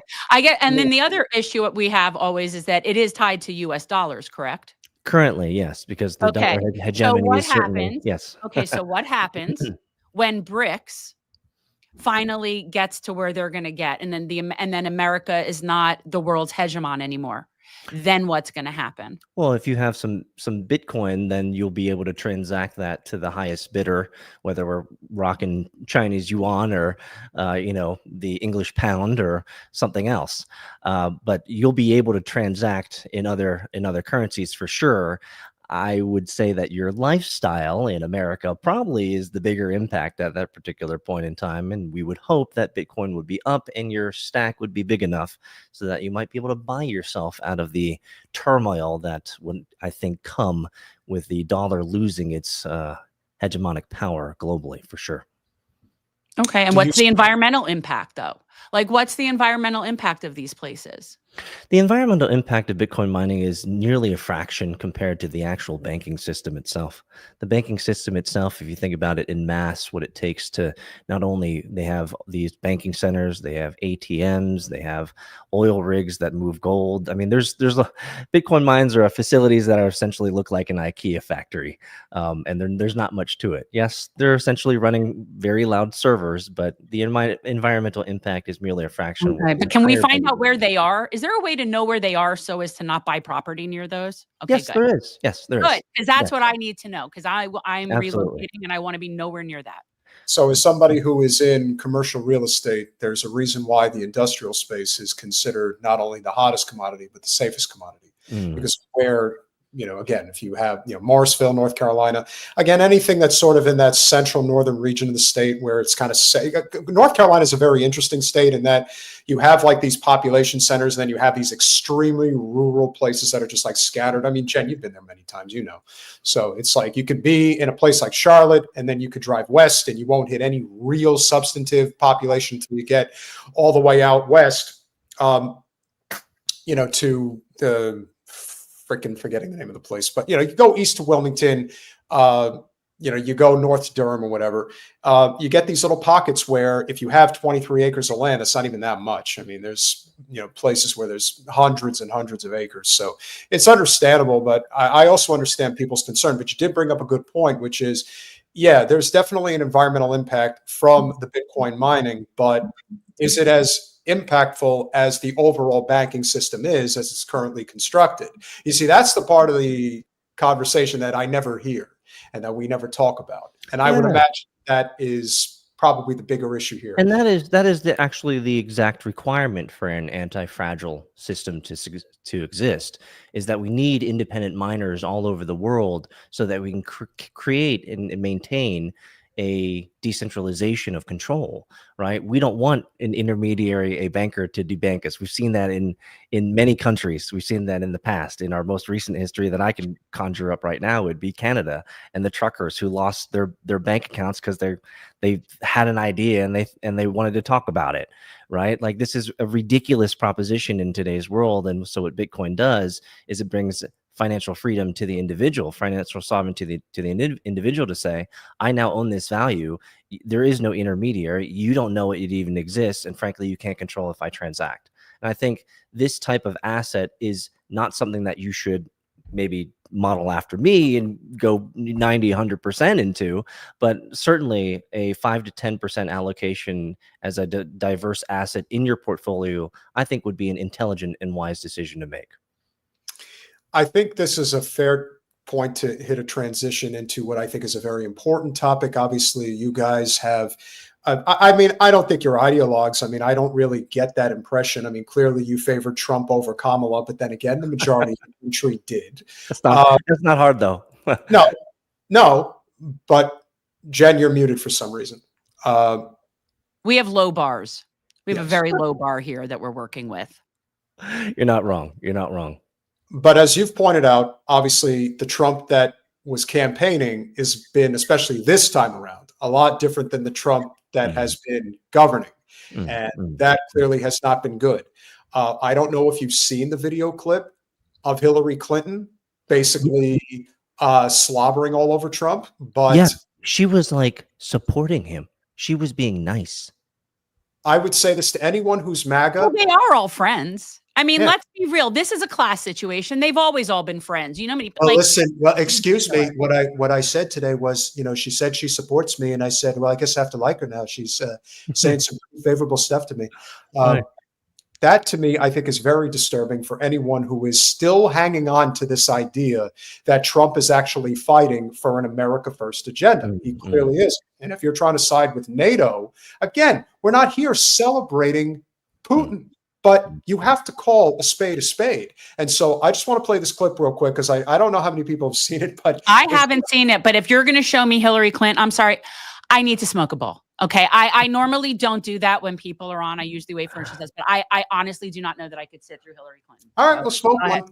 Have fun. Here she is. Just won't go away like a disease that just lasts forever. She's a VD. That's basically what she is. President Trump were the architect of that, I'd nominate him for a Nobel Peace Prize. We are on the precipice of a meeting between President Trump and President Putin in Alaska. Drawing on your experience as Secretary of State, if you were en route to Alaska, what would you be looking to get? What does an acceptable deal look like? He is not meeting with a friend. He is meeting with an adversary. Again, why? Can I ask why that is? Does anybody have a solid explanation as to why that is? What is that? Because the last I heard about our relationship with Russia historically is that they're the ones that beat the Nazis. So I don't understand how all of a sudden they're a problem now. They're capitalists. This is political propaganda. Like, this is narrative political propaganda. I find it fascinating that she would use the word adversary. Why can't a businessman meet with other businessmen? Oh, by the way, they also happen to rule countries. Great. Excellent. But I find that this narrative always to be so negative, you know? Same. Because why, like, in what way are they adversarial? I understand that they're not us, you know, but why wouldn't you say colleague? Or, you know what I mean? Because in the reality is that's what they are. Aren't they? They're both oligarchs. They're colleagues. Yeah. And I think as much as we can, you know, be dismissive of Trump and his failed campaign promises, like, I don't think he wants world war. I don't think he wants more than I don't. Yeah. And we've seen multiple clips of him say, I don't want more dead people in Ukraine. Right. He said that. Right. So we know the man has at least a heart. Right. Yeah. I think actually at this point, based on what I'm hearing on their meeting and what went down, this is a Zelensky and Ukraine problem at this point, right? Like, Trump has basically said that I mean, from what I'm understanding from this meeting, that yeah, unless Ukraine is willing to concede these points, they're going to just sort of keep doing, like, there's no out for this. There's no way out of this at this point. One of the reasons I wanted to talk to you is because I always like to speak with people who actually understand a thing or two about how politics and economics work in conjunction with one another. There is at least 7 trillion in natural resources in Western Ukraine. Oh, yeah. We want to engulf them into NATO so we can control those assets like every other conquest we've ever done throughout our nation's history. And Russia is saying, no, it's not your resources. You're not taking over this country. And if I have to go in there and capture the capital of Ukraine to stop you from doing it, then I'm going to do it. And they dare him. But that's not what he wanted in the first place. I don't think so. No. But again, you're talking about trillions in resources. Yeah. It's the same. No matter what anybody tells you, brother, eventually it's going to come out that it was always about the natural gas under Gaza soil and the endless amounts of real estate redevelopment along the Mediterranean coastline. That's the whole purpose. And if millions of people have to die as a result, hey, that's the business of oligarch capital. That's how it works. And people think that that's sick and demented, that people think like that. Trust me, when you're sitting on a pile of billions of dollars, I'm not saying we would do it, but there's plenty of people out there who are ready, willing, and able to do it. And I really appreciate that you say it this way, because more people need to recognize the basic economics of how business works, right? If there are billions and trillions of dollars of valuable assets, minerals, resources, services, or anything of that ilk, then a multinational billion-dollar company is deeply economically interested in making sure that they can tap, resource, and pillage those resources. This is statecraft 101. Like, I'm in my mid-40s, right? So like I grew up on Civilization, right? If any of you guys played any Civilization games, you learned when I'm this character, I'm going to invade these people because I want their land. I want their oil. I want their resources, right? I don't want their stupid people. Their people are of no value to me. What is valuable to me is the resources so that I can expand. And that's how it's been the economic game for time immemorial. And I'm glad that you guys are able to communicate that in such simple, colloquial ways, because that's the Matt Kim podcast. That's where we come from. We're average guys who do business. We see the world for what it is, and we're lucky enough to somewhat not sound too retarded talking about it. You know, it's fresh to hear that you say it this way, because that's exactly how I'd say it. It's just business, baby. Can you finish this clip so I can stop staring at this crone? Yes. And an adversary who wants to see the destruction of the United States and the Western alliance.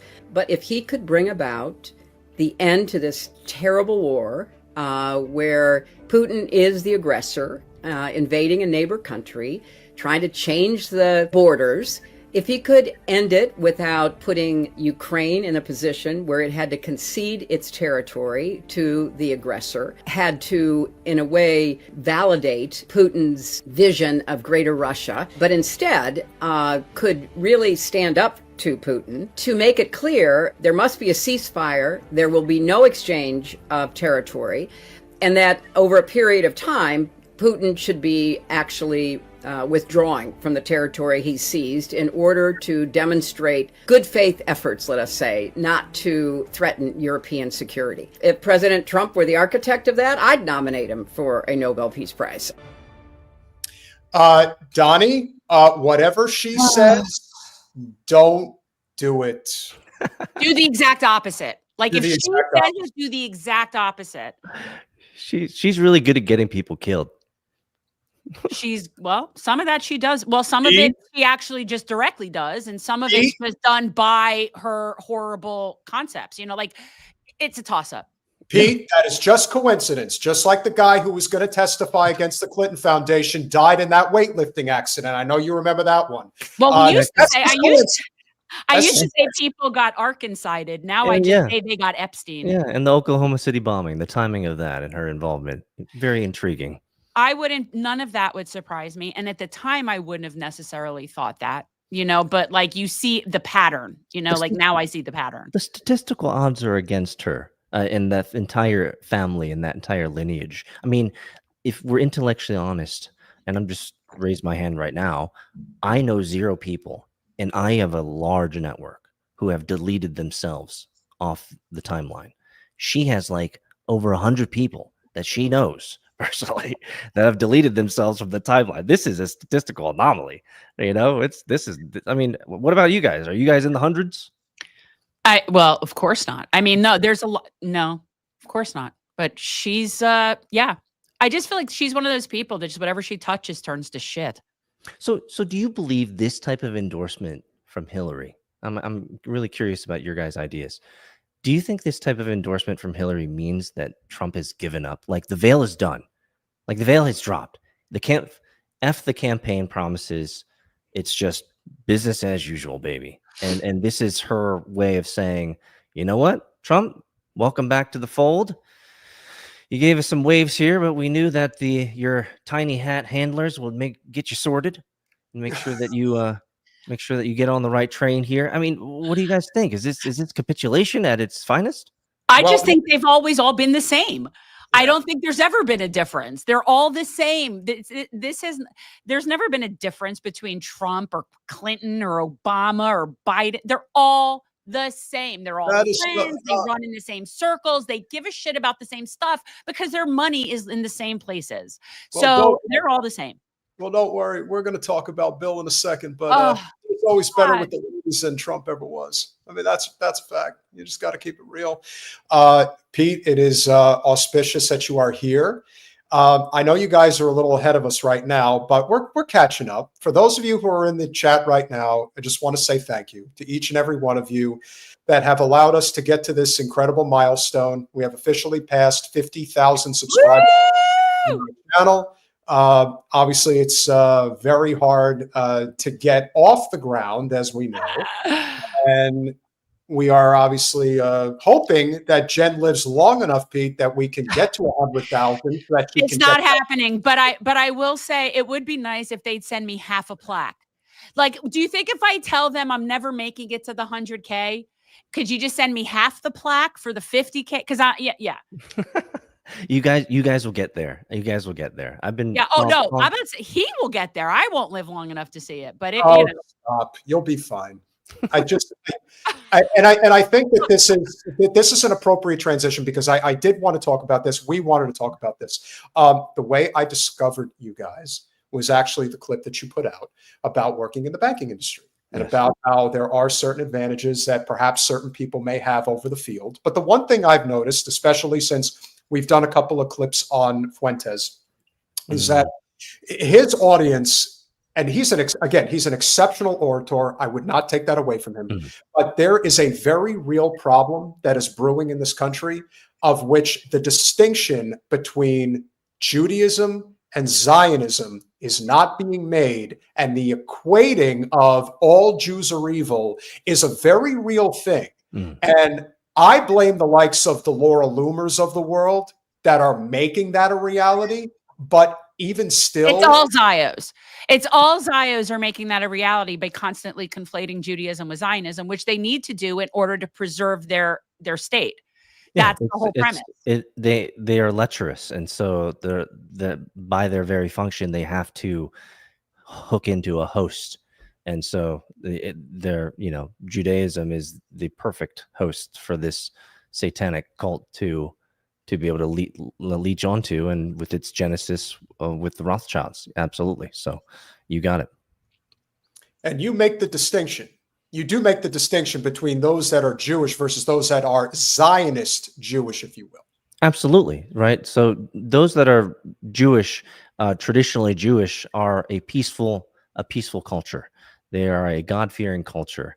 The Zionists, this is a political project.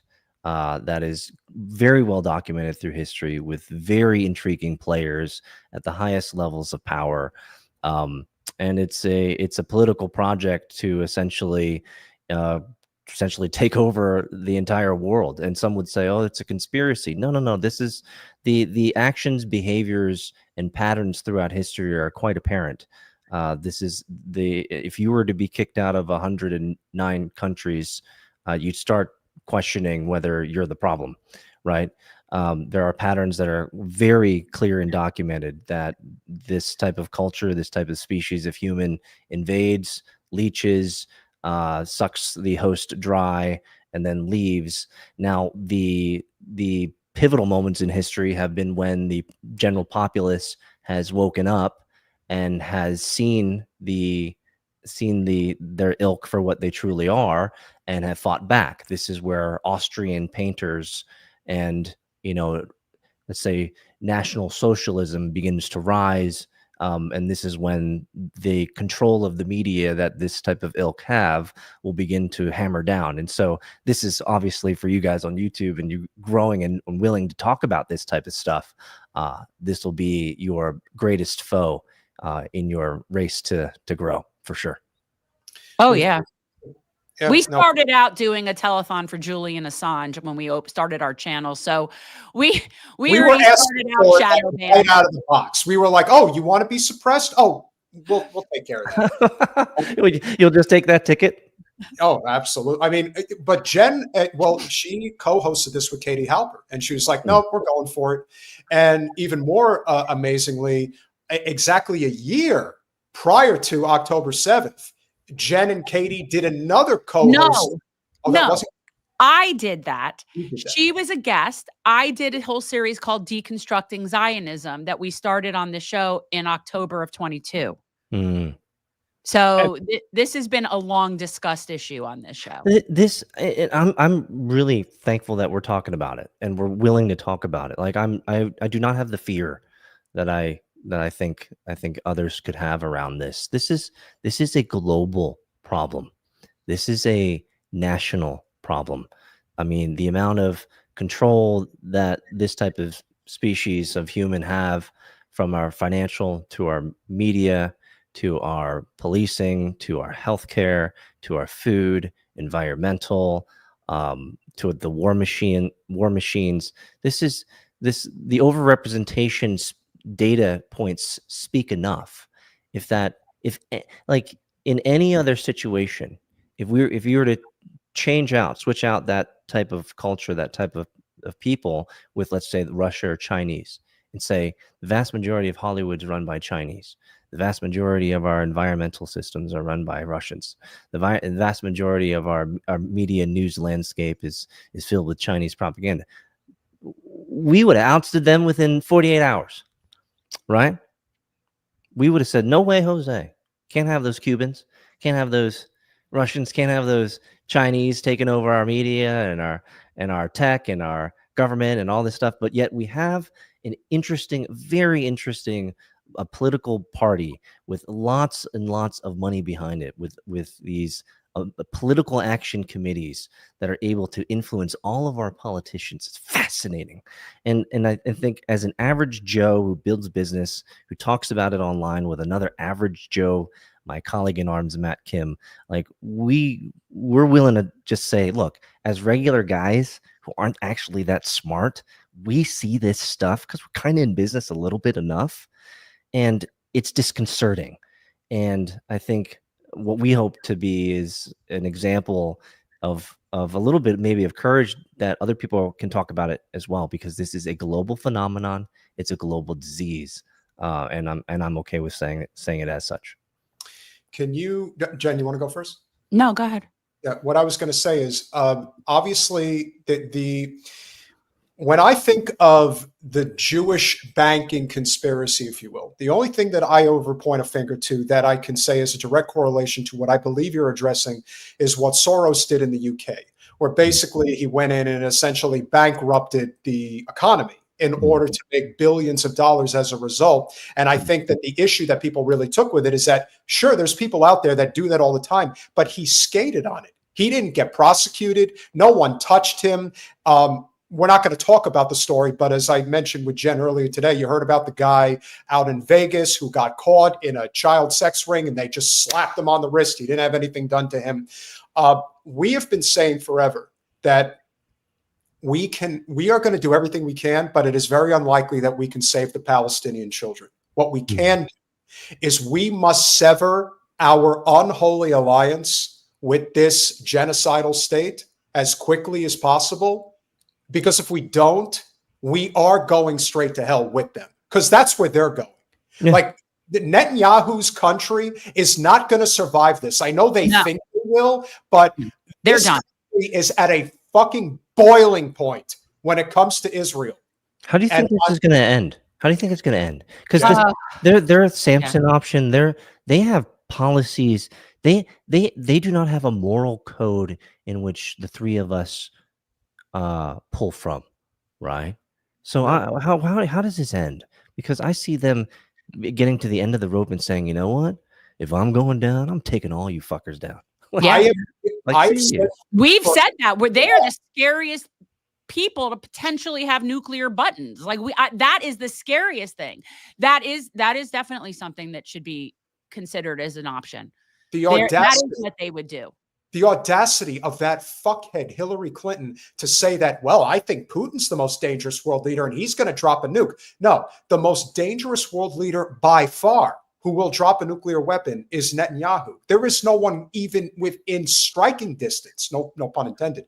I mean, could you even imagine if Iran was doing to Israel what Israel has done to Iran and how that would have ended? I mean, I'd have been shocked if there wasn't a nuke that hadn't been dropped already at this point. I can't understand the complacency of the surrounding countries around Israel. I can't understand it.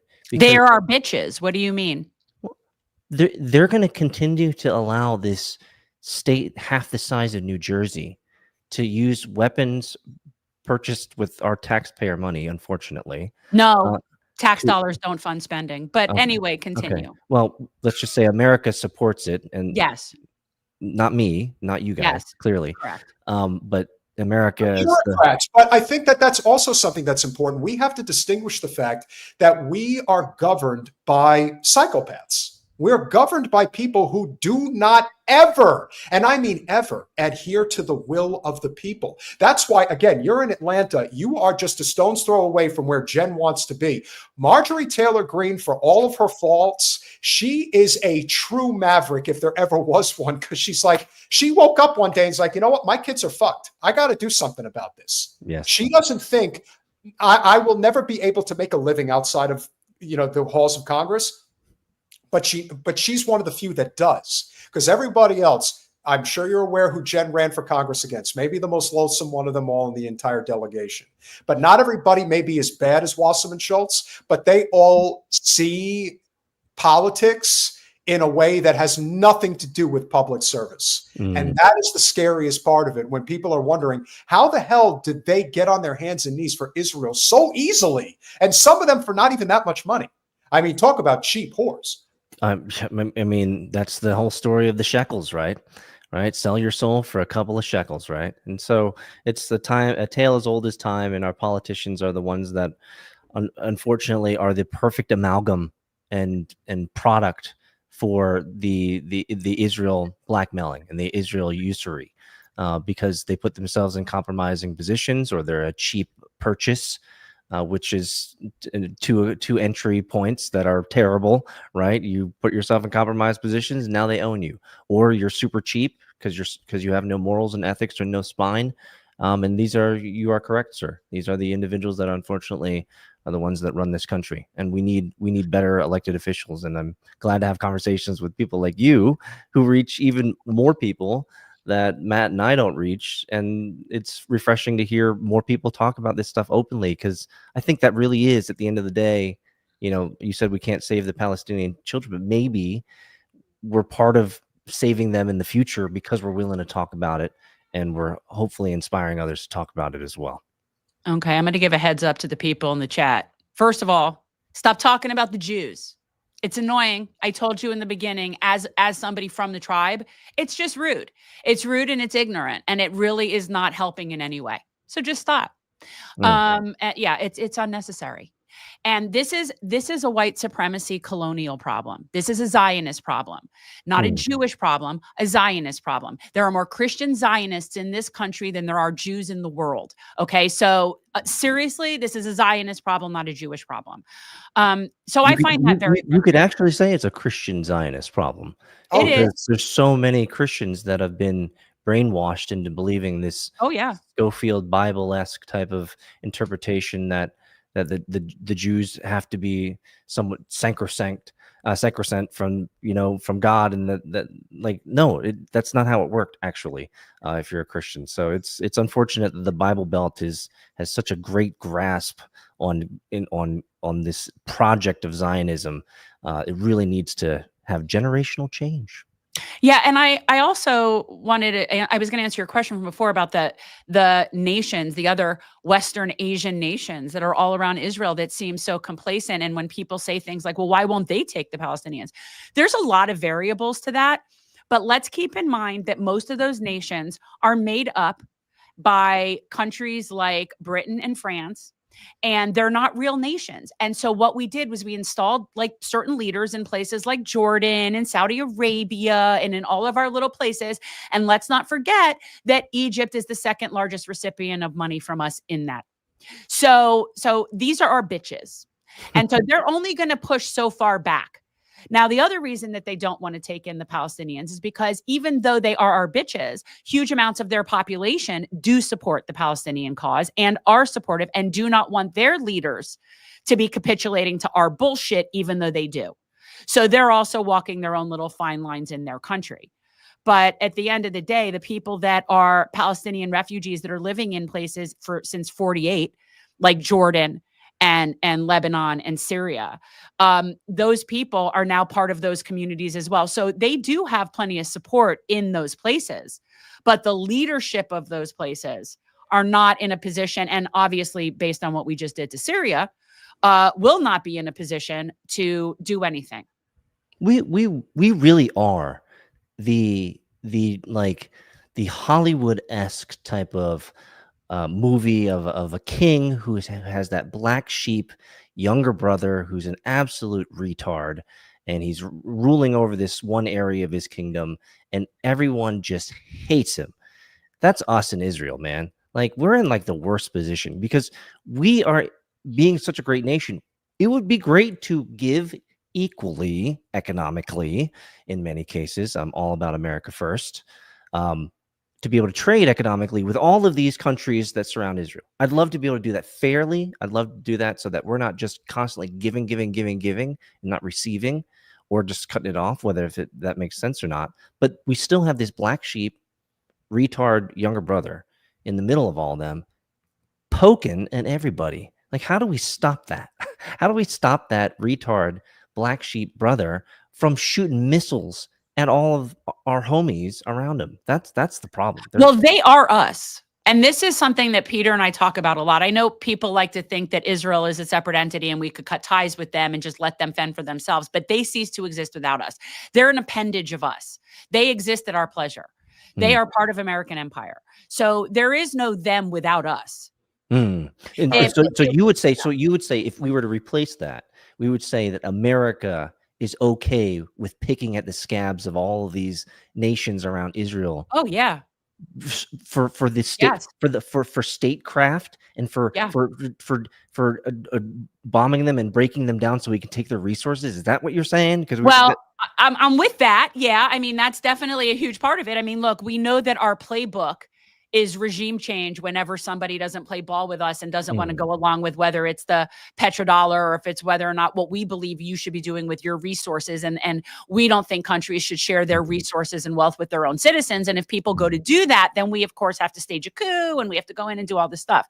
So we have people need to know more than 40% of the world's borders were drawn by Britain and France. Okay. So right there, we have set ourselves up for problems. The reason that that part of that West Asia, that whole little region right there was chopped up that way, I believe, is after World War I, those people in that region were actually polled by Britain, by France, as to what they wanted to do with that after the Ottoman Empire and what do you do? And the majority of people, and they polled Christians, Jews, and Muslims, who, by the way, all lived very peacefully in that region. They asked them, what do you want? They all wanted to be what would have been called Greater Syria. Now, the people that are the Palestinians, people that are Jordanian, people that are Lebanese, people that are Syrian, and part of Iraqis, if not Muslim, those are all the people of Levant. Those are all very similar. Those are people that would be one nation if not for being conquered and taken over and divided and had borders drawn. So those people would be one peoples. And we can't have that.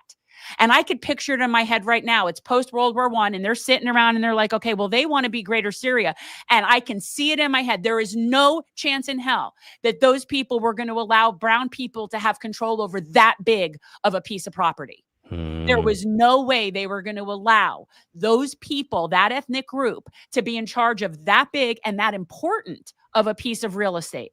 And so it had to be divided up, and we had to put little, our little despots in there, whoever we needed to be in charge. And so help me with the model.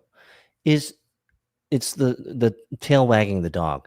Is it because I want to understand from your perspective, because I think it actually matters. Some people will say America is controlled by Israel. I just don't see that to be a logical plausibility. It isn't. It doesn't make any sense. They're a fraction of the size. So you guys would be of the model that clearly America runs Israel. However, we have chosen that by allowing all of the kind of infiltration of our politics and our political leaders and all of the money from AIPAC and all of those political things. So that is that how you guys sit? Is that the right way to look at this? I do see that when you look at it from and I've said this as a parent, right? Like, do you have kids? Yes. Yeah. Are they on the payroll? I got teenagers. Okay. So they're on the payroll, right? Yeah. Who's the boss? Why? Well, it's actually okay. My wife's a lawyer. My wife's a lawyer. Okay. So it's the person in charge of the payroll. Okay. That's how it works. If Israel cannot exist without us, then by definition, they are part of us and not the other way around. If they need us for survival, then they exist at our pleasure. Then that means that they're a part of us. And the other way around is absurd. They can't exist without us. We know that for a fact.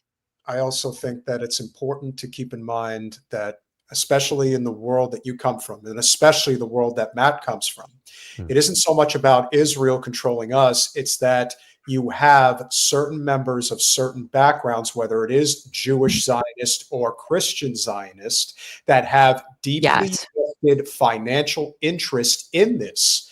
I've been around very wealthy people, as I'm sure you have. Some of them, I've only met two kinds of wealthy people in my life. There are those that think that they are the luckiest people alive and they could not do enough to give back to humanity. And then there are those who is basically every Zionist walking the earth who thinks that the world hasn't done enough for them, that they can never be satisfied, that there is always another conquest that they could take on. As somebody who is an investor and a commercial broker, I can tell you that under no circumstances will I ever broker a deal, especially between Pensacola and Tallahassee, that will have anything to do with the likes of Blackstone, with the likes of Starwood. The only people I want to work with, honestly, are people like yourself, successful entrepreneurs that actually give a shit about the community that they're living in or the community that they're investing in. Whereas the people that are involved and the people that you mentioned earlier with the hats, as you know, all tongue in cheek, but they monopolize the multifamily industry. And if you are in Atlanta, you know this as well as anybody. The buildings that house 600-700 apartments at a time. Who do you think owns that? They all live in New York. They all live in DC. They all live in LA. They don't give a rat's rear end about those people. Not a little bit. But you know what they do care about? They care about all that money that's in the Middle East that they have their hands in. And that's it. It's always about money and power. I wish that there was a grand conspiracy. I wish there was more to it than that, but there isn't. It's all it's ever been. So we've identified the enemy, and I know that many more people are waking up.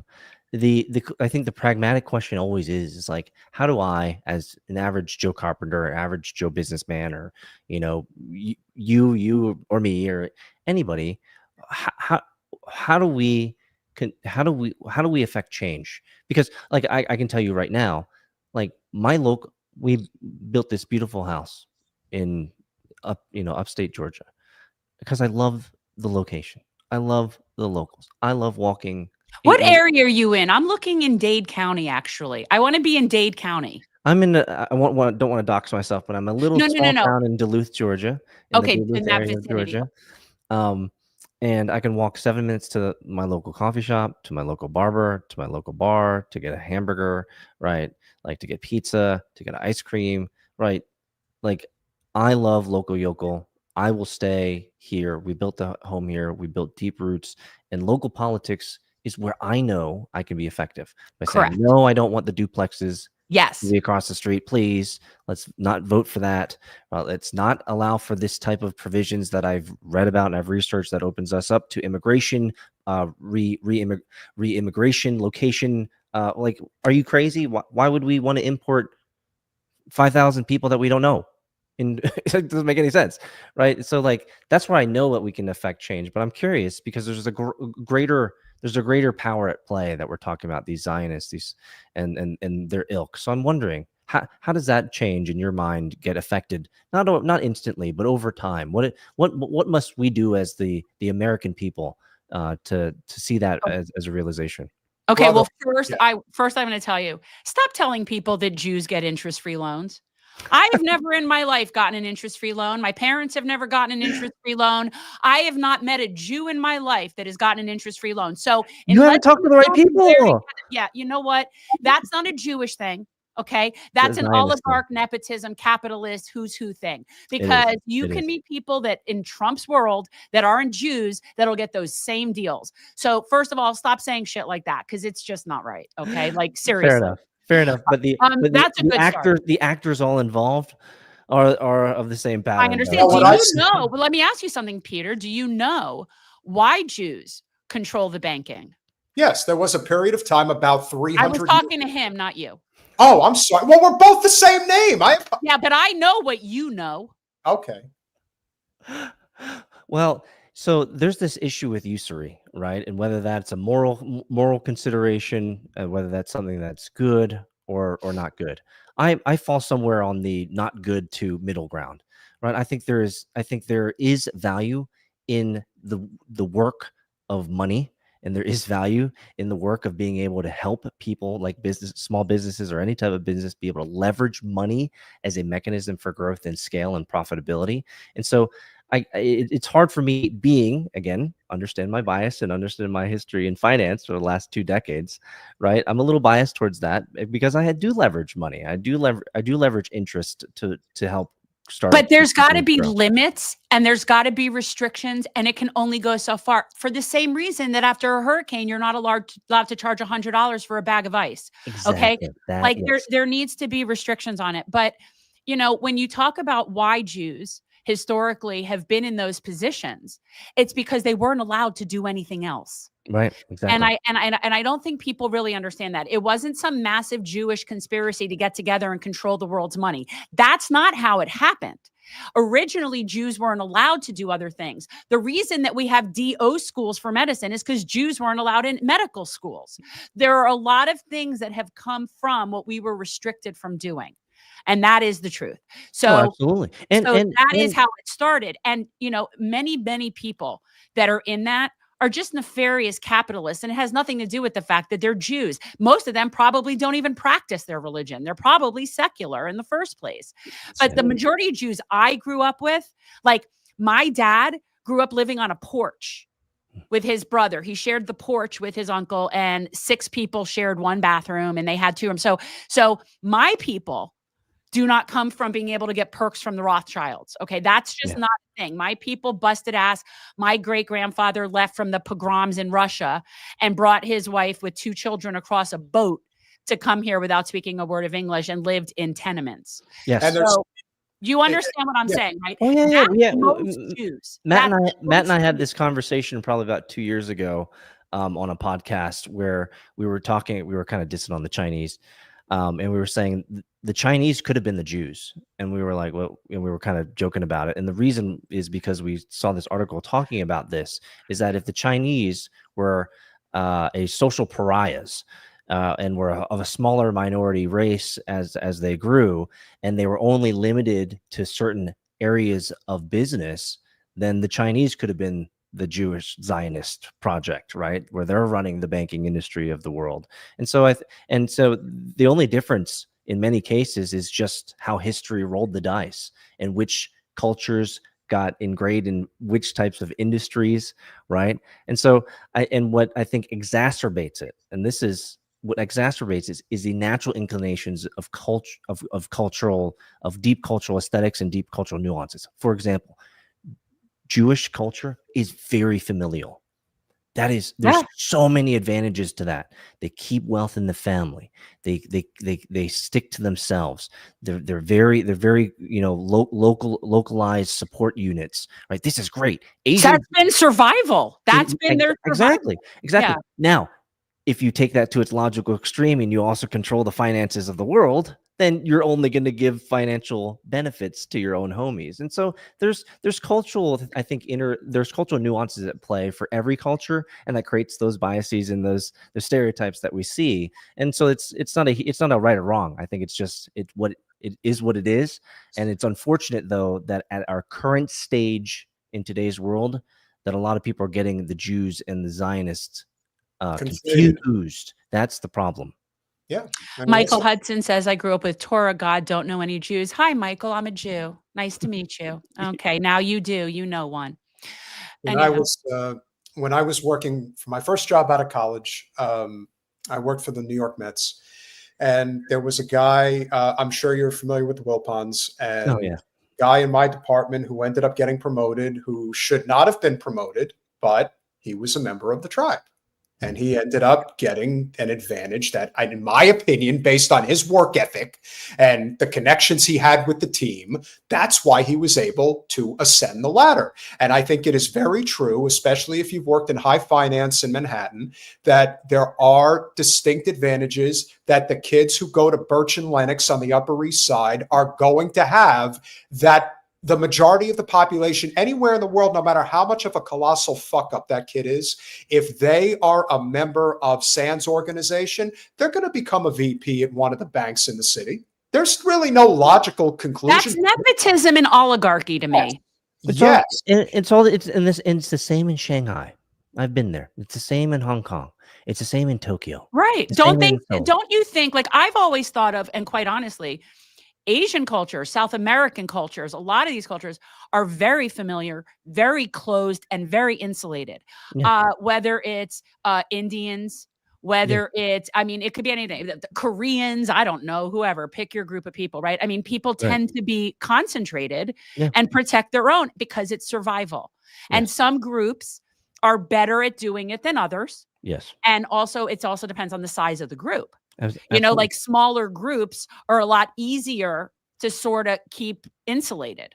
Oh, yeah. Well, because of size, right? You're so small, you have to move to a protection. And that's Jews. Model. That really is Jews. And we were taught that.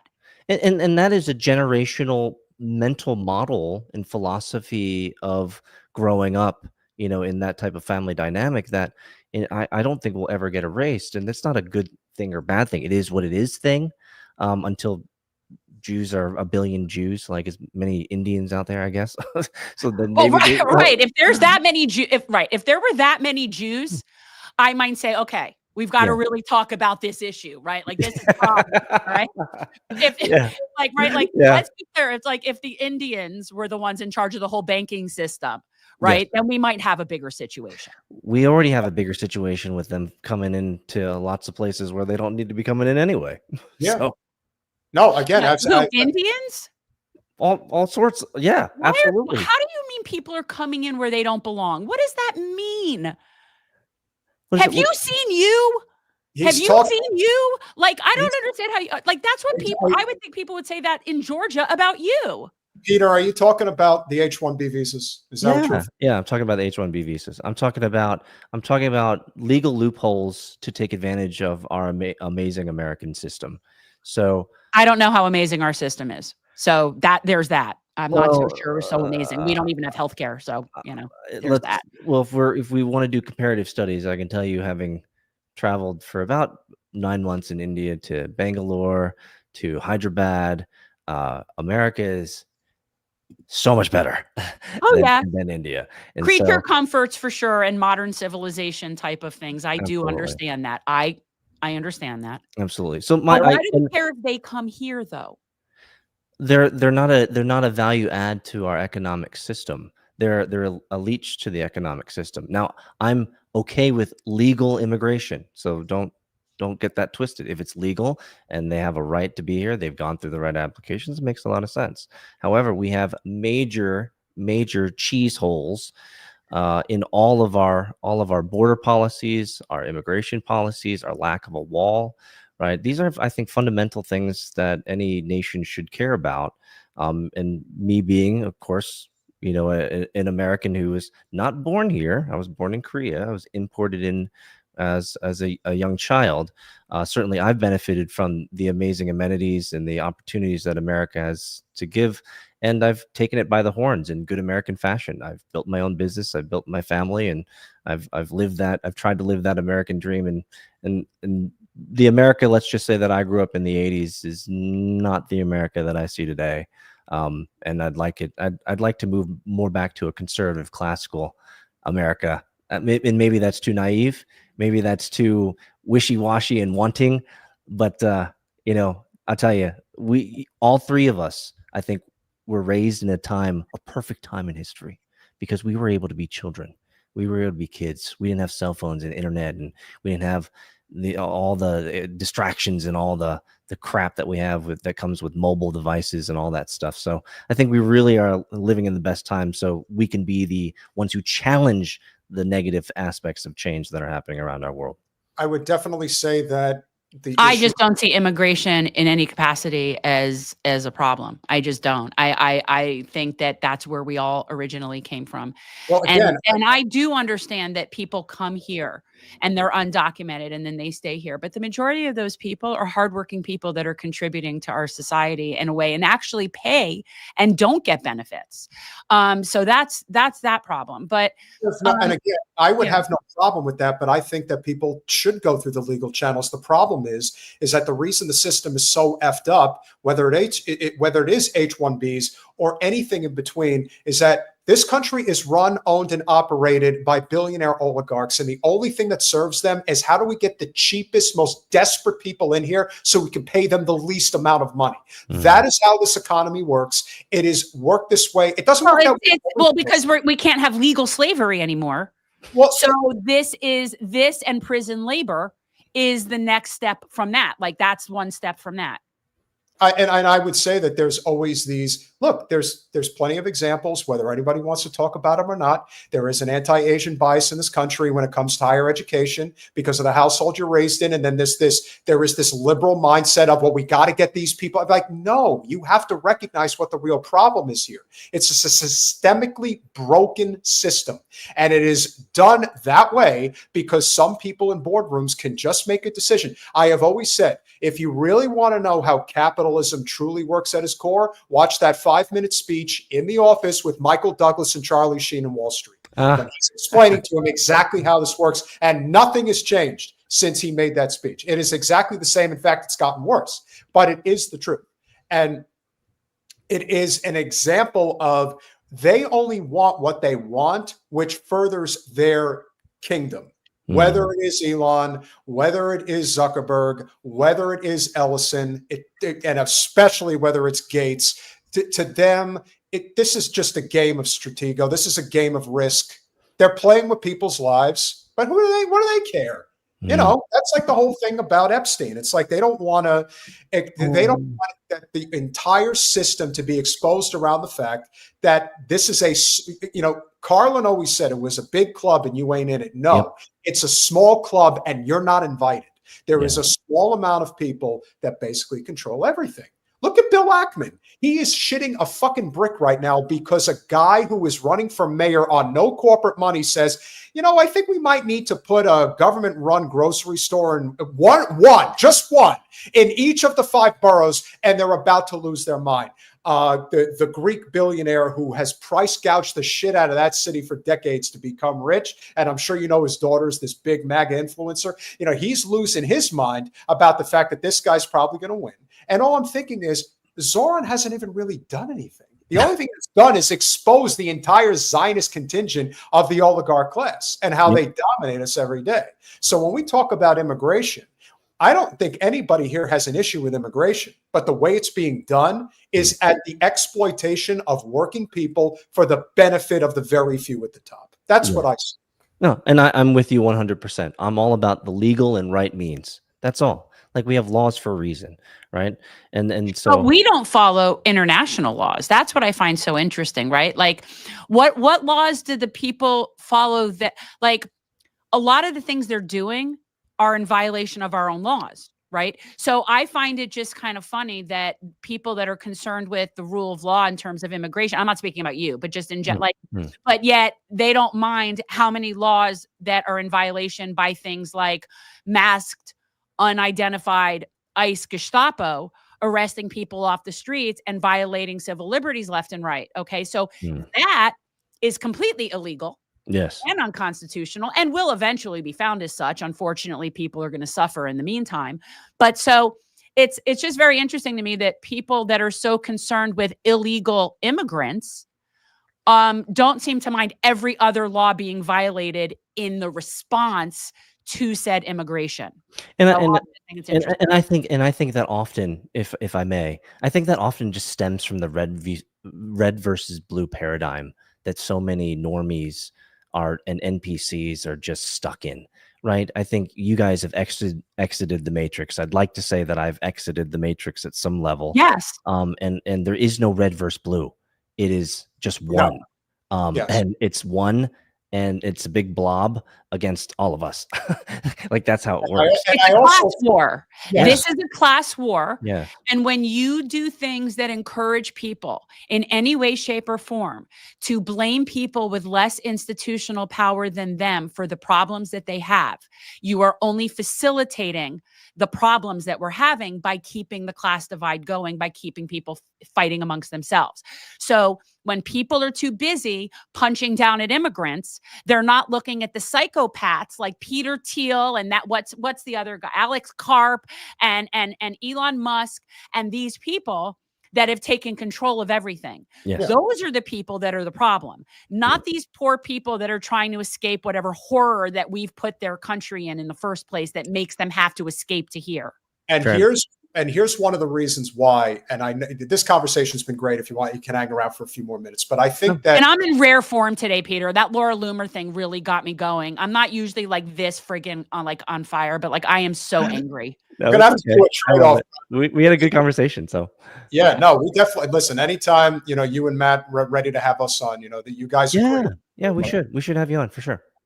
When I think about, you know, people give, you know, Trump the bit, listen, we're building a big, beautiful wall. Yeah, of course, he's crass. He does all this shit. But I want everyone in this chat, I want everyone to understand that if you think Trump is bad, and he's bad, we would never be here today if we didn't have the domestic policies of Clinton and the foreign policies of Bush. That is how we got here. And I want to remind everybody of this wonderful speech that Mr. Clinton gave when the Democrats had a supermajority filibuster-proof Senate in the early 90s. This is going to really make you head spin quite a bit. Americans, not only in the states most heavily affected, but in every place in this country, are rightly disturbed by the large numbers of illegal aliens entering our country. The jobs they hold might otherwise be held by citizens or legal immigrants. The public service they use impose burdens on our taxpayers. That's why our administration has moved aggressively to secure our borders more, by hiring a record number of new border guards, by deporting twice as many criminal aliens as ever before, by cracking down on illegal hiring, by barring welfare benefits to illegal aliens. In the budget I will present to you, we will try to do more to speed the deportation of illegal aliens who are arrested for crimes, to better identify illegal aliens in the workplace, as recommended by the commission headed by former Congresswoman Barbara Jordan. You just love giving your co-host pain, man. Oh no, it's ridiculous. Like I hear illegal and I want to come out of my skin. Nobody is illegal. Humans can't be illegal because all of these fucking lines are made up. A bunch of fucking rich people made up a bunch of lines and said, you stay on this side and I'll stay on this side. And now everybody who are you we're monkeys with opposable thumbs. Are you kidding me? What's even more amazing, nobody is illegal. And you know what's more amazing, Pete, is that he is so much more inflammatory in his language in any way than Trump ever was. Yeah. Listen, and again, it's also the era for the same reason. And Peter, other Peter, not my Peter, new Peter, retarded. So not a great word to use. And I'm not saying it from a woke, politically correct. It just, the connotation of it, it just turns people off. Like you're not going to be effective with it. And I don't have a special needs child. And I am not over woke. I got to tell you, the biggest problem with Jen that she just will not ever understand is that she doesn't watch South Park like we do. Like it's not part of her vernacular. She does not accept the fact and I will tell you why. And I will tell you why. When a word is necessary, because it is the word that you use, like, for example, Laura Loomer, she's a cunt. She really is. She's a cunt. And I can't, that's a perfect use of that word. However, the problem is that there's not like a whole population of actual cunts that we're going to hurt their feelings. Okay. So the thing about when you say retarded, it isn't that it's politically incorrect. It's that I happen to know people and I know it hurts feelings of people that are in fact of a class that we're used to be, that we would refer to like that. And I don't find any benefit to it that it's worth hurting people. That's sort of the difference. And keep in mind, you're on a channel. You know what I mean? Do you know what I mean? I do, but I didn't qualify before I entered the chat that I'm actually autistic and on the spectrum, so I lack empathy and sometimes I just say shit. So. Okay, well then I'm sharing this with you. Call it a teachable moment. I think I'm older than you, and I'll just say you wouldn't want. Let me say this seriously. Let's say you have teenage kids, yes. Yep. So if one of them had special needs or was somebody that other people would refer to as that, and you knew that it hurt your kid's feeling, then it wouldn't matter. You would say, I could come up with something. There's no need. There's just no need. That's my point. Yeah. And I'm intelligent enough to use other words. Fair Thank you. I appreciate your enlightenment.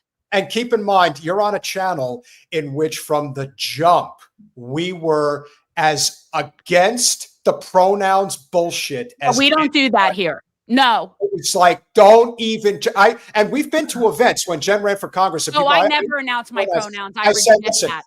You want to use pronouns? That's perfectly fine. Don't you ever think that I'm going to use them. I'm just surprised that we lasted this long with Hillary's other, her best other half here, and you haven't been like, get this shit off the screen. You know what though? Because honestly, I will say this about this man: as despicable as I know he is, and he is disgusting. He is there at the time, and when this was happening, the charisma and the charm that he has. And it's something that has been, people who have met him in person have spoken of this, right? So he has that, same as Obama. Obama's very smooth. He's very he presents himself very nice and very likable. So you tolerate it more, whereas Hillary to me is so unbelievably disgusting and loathsome. But no, in reality, they both are. I know that. Yeah. Well, then let's finish this out so you don't have to suffer anymore. We are a nation of immigrants, but we are also a nation of laws. It is wrong and ultimately self-defeating for a nation of immigrants to permit the kind of abuse of our immigration laws we have seen in recent years. You know, the only reason why I'm saying this is because the only reason I made it to the White House is two reasons: Ross Perot and the Walton family. Can you address this, please? Can you address this person, please? What? I don't understand what you're talking about. You will defend developmentally disabled and LGBTQ, but not stand up for Black Americans. Why are you stop with the troll? Do not feed the trolls. As somebody who has a much bigger channel, I just have to say, you have not met a more bleeding heart than me. So I would please tell me when I have not stood up for Black Americans. Please, please find that. I'm sorry. Peter, could you please explain to Jen, for somebody who has an even bigger platform, don't ever feed the trolls. It's not worth it. It just bogs shit down. He says he's not a troll. Look, he says he's not a troll. You know, I mean, I don't know. He's honestly, totally okay, trolling you. He's totally trolling you. Okay, Don't feed the troll. Troy troll, whether you are or not. I have an extremely long history of very much standing up exactly in the same manner. I fight for everyone who's oppressed and for the least of these. And that certainly does include many Black populations. The biggest problem with what Clinton is saying, bar none, is that, yes, immigration should be legal. We are a nation of laws. But he doesn't want to address the fact that the very multinational corporation, more than any other, that destroyed this country, which is Walmart, is the reason he's sitting in that White House. He is there because the Walton family put him there. No one was more responsible for funding his presidency or his governorship in Arkansas than them. You know your history. That is the following the money. That's right there. That you got it, brother. It's all about the big money. Big money puts people in big positions. That's how the game has been played, for sure. It is. And when and to bring the whole conversation full circle, you asked, you know, what can we actually do? Well, I'll tell you what we could do. We could do exactly what Iowa City just did.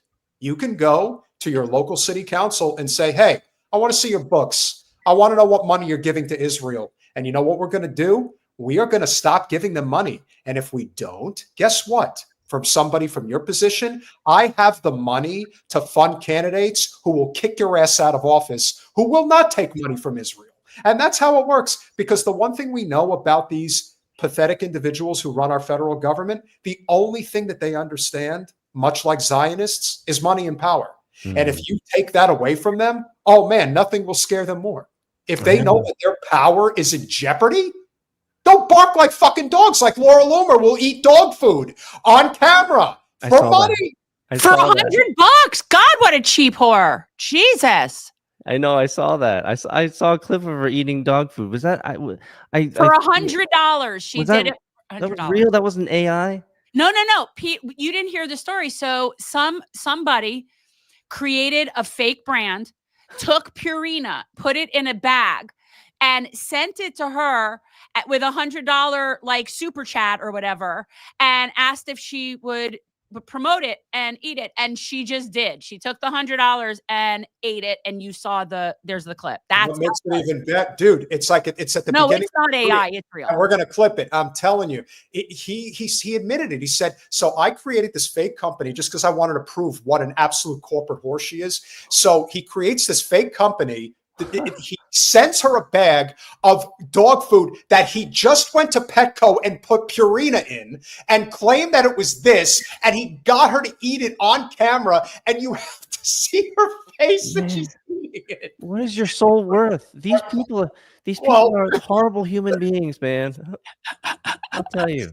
I'm glad you guys are not eating the dog food type of podcast. Yeah, no, I am.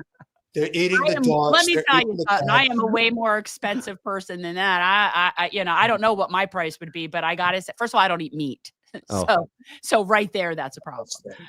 Brother, we can't thank you enough. This has been an amazing conversation. If there's anything you'd like to plug before you go, as I said, I think you and Matt do great work. We obviously don't agree on everything politically, but at the end of the day, I think that there is a great deal of crossover, which is exactly what we need. And you said it best, that red-blue divide.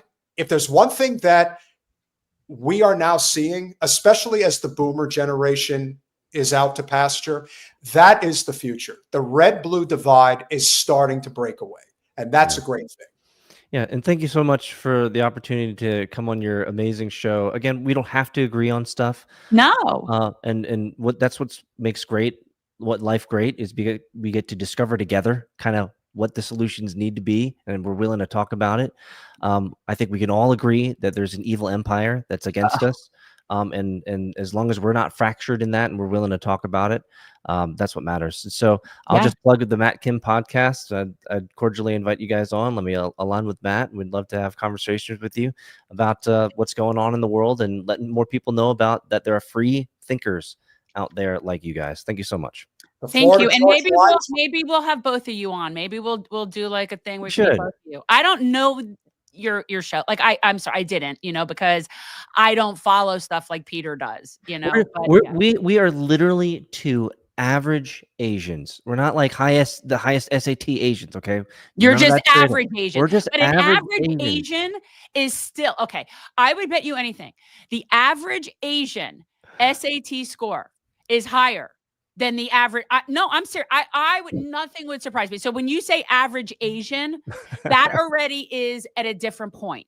Okay, I'm just putting that out there. We're Americans who love America. We want America to thrive. We want to stop wars. We don't like it when people kill each other. That makes no logical sense. You don't like starving children? One of the things that Matt and I agree on to the DNA level, the cellular level, is that children and humans should not be killed by weapons. Period. That should never happen. Are there deranged individuals that do stuff in local areas now and again? Yes, fair enough, right? Are there some cities that are pretty dangerous and the culture makes it easy to get into that? Yes, but bombing and doing the stuff that we're doing over in Palestine and Israel and Ukraine, please.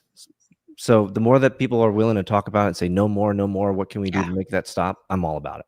So thank you for your voices about that. Thank you for being gracious, and thank you for being open, and I appreciate that. Thank you. Thank you very much. Thanks. Have a great evening. Bye. That was a great chat. I told you how to live, and I think we did good. And I also want to give a shout out to all of you guys. And as you know, we don't. We're not cheap, but we certainly appreciate any and all support. And for as little as $5, you can go over to patreon.com/revolutionary change and become a supporter of our small but mighty and apparently growing channel that just passed 50,000 subscribers. Woohoo! I need half a plaque. I really want half a plaque. Somebody get me half a plaque. I'm never getting the whole plaque. You got to admit that considering where we were just 2 months ago, this is pretty crazy. It's crazy. I still don't completely understand it. I appreciate it, but I still don't completely understand it. Well, I think the more we do these crossover conversations. Okay, Troy, we will talk about that. I promise we will. He's not a troll. He is somebody that wants to be heard because something is going on in DC right now, apparently. Yes, 100%. I will address that when I know enough to talk about it. And right now I don't. We did a clip. But it isn't that I don't care. Okay, no. I do. I swear I do. I do too. And I don't forget things either. I'm like an elephant that way. To JG 1982, our first super chatter after 50,000, $5. Anyone can mine without any equipment. You can just buy power in those data centers and you could get paid daily in Bitcoin. Why doesn't it look the same? Why are the super chats? Yeah, Colin, can you tell us what's going on? Why it looks like that? Because right now it does appear that it's coming in a little differently. I don't know if I did anything wrong. It's still working. Isn't that that is the important thing? Well, we'll figure it out in a minute. But JG 1982 with the $10. Thank you for the 50K. And it's celebrating 50K. Yes. Thank you. Again, I'm reading it weird because it's coming in weird. So yes. But yes, thank you very much. That means a lot. And not to be outdone, Teresa, one of our favorites. Wow. Oh my goodness. Teresa, thank you so much. I really missed the other look of the super chats. It was so much better with the colors. Yeah. Colin, what's going on? It's not Colin's fault. No, I'm just asking if he knows. I don't know. Oh yeah, I have no idea because it's also not auto starring them, so something's glitching out in StreamYard. Okay, so it's a StreamYard thing, you think? Yeah, I'll have to email them after. But all right, it's just strange. Yeah, okay. Well, we all know that happens from time to time. And of course, if you guys are so inclined, any and all support is tremendously appreciated. We are growing, obviously. Funny, this should be mentioned. Anthony Aguilar on the Gray Zone today was excellent in conversation with Max Blumenthal. I still think the Revolutionary Change should also have him on to keep lifting up his voice. Jen, do you think we could get him on? What do you think? He will be here on Saturday night, and Jen will make an appearance because. Oh, no, you did not just talk in the third person. Oh, yes, I did. I will be there on Saturday night. We will be speaking with Anthony Aguilar. So if you guys think that Peter Saddington was a good guest, we have an even bigger guest coming on Thursday. Nathan J. Robinson is going to join us. He's going to talk about his book. He's going to talk about current affairs. We're also going to talk about an old but important supporter of Jen's campaign, a gentleman that we haven't talked to in a while, but was actually in many ways responsible for this conversation happening. So John Holder, if you're out there and you hear this, we love you. We appreciate you. Wait, what happened? How did that, what did you, I missed the beginning of what you were saying. How did you get over to John? John works with Nathan. He works for Current Affairs. Oh, yeah. That's weird. When did that happen? That's so coincidental, isn't it? Because that has nothing. So we have a friend that's actually done, who was a very important member of Jen's congressional team back in 2020. And he was able to parlay that into a pretty good job, one that we did not agree with, and he did not see the light of at the time, and I'll just say it. He used to work for David Pakman. This was how I met David Pakman, was because I spoke with him on the phone to give a reference for John. And that was the first time I spoke with him and the only time I spoke with him. But yeah, but I have John reached out to me. I want to say, like, I don't remember how long ago it was, but it was a little while ago. And he reached out and he said, I just want to let you guys know that I'm sorry. And I was wrong about David Pakman. And I said, yeah, that's fine. Sometimes, people have to live and learn, but he is working with Nathan and it's going very well. And we're very happy to hear it. And obviously Nathan has done some exceptional work, exceptional writing, and he is going to join us on Thursday. And so we will speak with him about all the happenings going on at Current Affairs. And then on Saturday night, we will be speaking with Anthony Aguilar. So that I will be remote on Thursday. As in where? I'll be in St. Augustine. That's fine. Yeah. As long as you have an internet connection. I will have an internet connection, but I'm moving for everyone who doesn't know, I am about to be an empty nester, and I am moving my little into his dorm on Friday. BS, the only thing that you have to understand, and again, I've been on Pakman's ass for probably 8 years now. Pakman was one of the loudest supporters of regime change in Venezuela. This guy was touting Juan Guaido from the top of his lungs. I got a fever. Description. It's more cowbell. No. I wish I could do walking. I really wish I could. I can't with that. It's funny. Pakman's just such a he's just so weaselly. He's honestly, to me, he's a Democratic Ben Shapiro. Oh, absolutely. It's just he's so weaselly and annoying, and oh my God. They're both the same.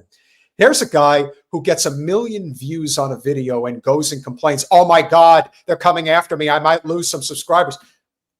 A guy like that couldn't lose enough. Colin, can you explain what this clip is of Nazi parallels? I'm not sure what that clip is, or if Jen, you sent that to Colin. No, that was the clip. It was polling when I was trying to grab that other clip that I said Twitter won't let me download. I got confused because it downloaded that instead, which is what that tweet was replying to. Oh, it's an accident. It's not even our. Yeah, Okay. All right, that's fine. Jen, do you remember that time that we met up with Luke Rakowski and the whole group of them? We went on that hike and everything. The hike. The time at Treetops Park. Yeah. So a whole bunch of, we'll just say, Tim Pool disciples, showed up at this event. I mean, we know Tim. Jen's been on there. We've been to the compound. Jen's obviously been very friendly with Luke Rakowski and like Luke. Yeah, no, Luke's cool. I have no problem with him. I actually like him. And then of course, I liked Tim Pool. When I met him, when I talked to him, he was nothing but nice to me, nothing but very, professional and very nice. It's like none of that we would ever say about him, for me anyway, has ever been personal. Correct. Personally, he's been very nice. If I didn't know his political stuff or what he did for a living and he was just a person that I met, that's what I'm talking about. So but Luke's always been very, very good to me. I mean, I have, yeah. Now, I don't know if you remember Arielle Scarcella. Yes. Okay. So here's a lady who is a lesbian and is conservative, and I don't give a shit. That's perfect. Oh, wait. You're about to show. Is this this is the lady I was walking next to and talking on the hike? Correct. Oh my God. What is this? What are you showing me? I don't even know if I should preempt you with it. I am like sitting here with weed in hand. Like, I don't know what you are about to show me. This person not only apparently supports Israel, but apparently has a problem with Palestinian protesters. That's the level of depravity that somebody can sink to. And Arielle, what was that? What did she say? Let's just play.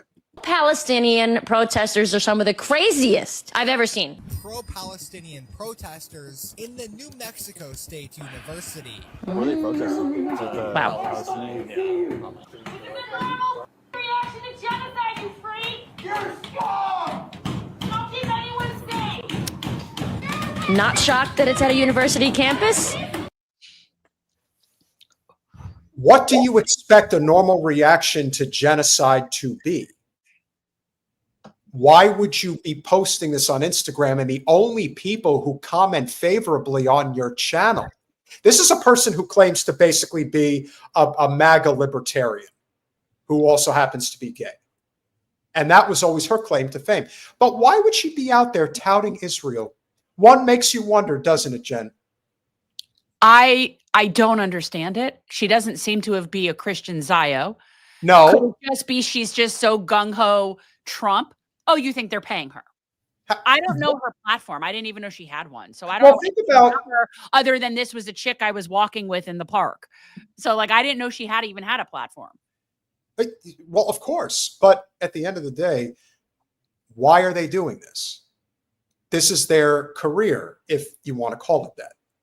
And the fact is, she's trying to make some extra money. She made, she is somebody, man with his right. Like she built a really big platform talking about the trans issue constantly. And that is something where whatever. She's like, what do you call it? TERF. Yes. She's lesbian TERF. Yeah. So she likes everybody but the trans community. But right. The trans people are the problem. Yeah, that's the problem. If this person's complaining about the fact that you have these kids at New Mexico State University banging on doors because they think that a genocide is a bad thing, you're lucky that that's all they're doing. You're lucky that there aren't riots happening everywhere. But who said we might not get there at some point? But that's what you're complaining about. So Palestinian kids getting their limbs blown off, like that's not bad. Well, where was she? What was her position about January 6th? Oh, I think she was in favor of it. I think. Right. I don't. Right. So it isn't about the unruly behavior. See, generally, that's what I find. I find it's very interesting that people have a problem with certain behavior, but only when it's certain content.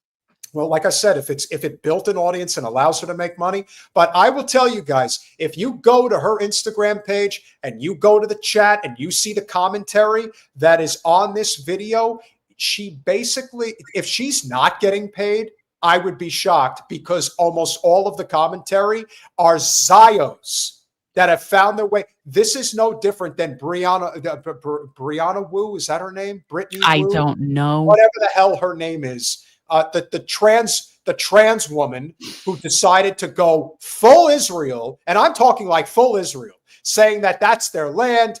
The Jews are being persecuted and everything. And all of it, to me, you just see right through it. It's like, oh, totally transparent. You know, I hate watching other creators and their stupid shit. So let this finish. And I am not shocked that all of them are wearing masks, even though, or more often than not, they're wearing masks, and that it is 2024. This was just last year. They're not wearing masks because of COVID. You fucking. I'm sure. Peacefully protesting, bitch.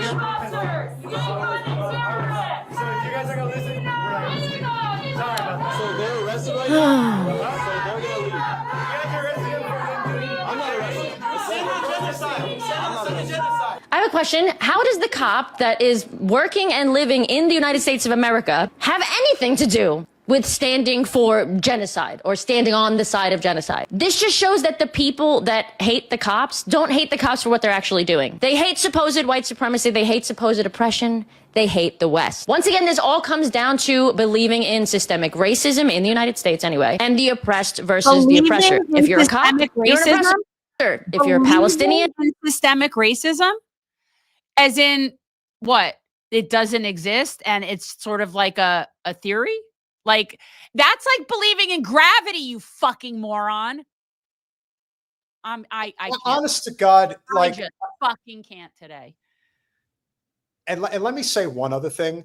This person has to do a lot of work before they get in front of the camera. I'm just putting that out there. Just putting that out there. I wasn't even going to put anything up. I was just saying, like, I didn't say anything. You know, she's a fucking bigot, first of all. First of all, she's just a bigot. This is a very miserable, unhappy, insecure person. And I will say that anytime somebody encourages anything that resembles punching down, that's just not a thing. That's just not a thing. This is disgusting.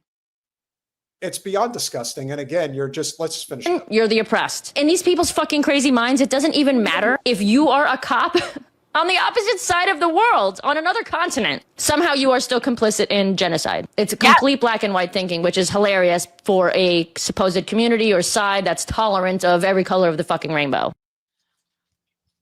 Oh my God. How big is her platform? Hopefully not that big. She's really fucking dumb. Obviously I didn't get into any serious conversation with her, or I would have remembered her more for being a moron. So I just like, what a bigot. Go away. Make her go away. Go away. Yeah, her platform is... Yeah, I agree with Muhammad. That's about right.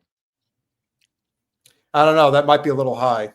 Maybe a little bit jealous. Look at what Calling Larry says. Wait, that was funny here. I never hit my fish off. That's bad. Oh my God, what a psycho. She has 176,000 subscribers on Instagram. Ooh, but why? Like, based on what? Who is she? Clickbait rage and shit like that. And what an angry cunt. And amazingly, on YouTube, her reach is 786,000 subscribers. Oh my God, that's absurd. I mean, I don't even understand. Look, that's sad. That should scare people, because that just means that there are that many unhappy, malcontent, miserable fucks that are encouraging people to kick down and think that that's a good thing to do. But she already has such a large platform. Why are you going after Palestinians and people that are protesting against? Like, how pathetic can you get? What the fuck is she the must point? be getting paid. Is that what you said? I mean, you think she's just getting paid? There's no other logical explanation. Why the fuck would she do that? Because she's a bigot and doesn't like brown people. I don't fucking know. Why do people do all the hateful shit they do? Why does psycho?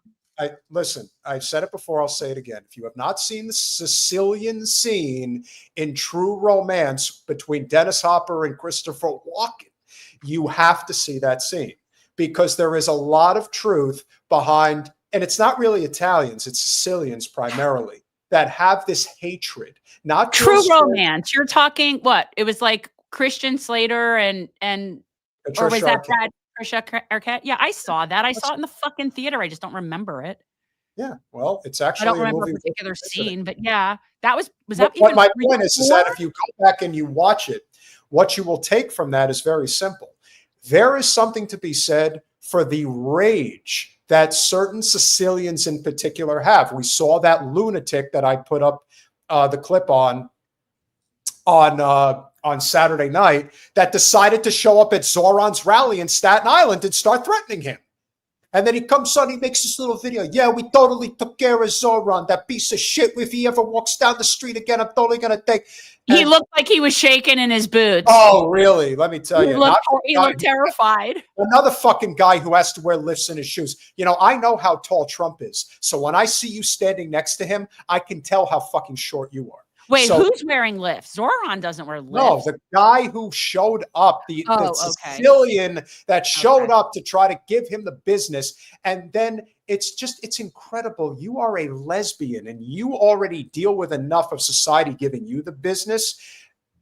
And you're again, what? Rachel, you're a Guido. So exactly. That's why she can say it. That's her people.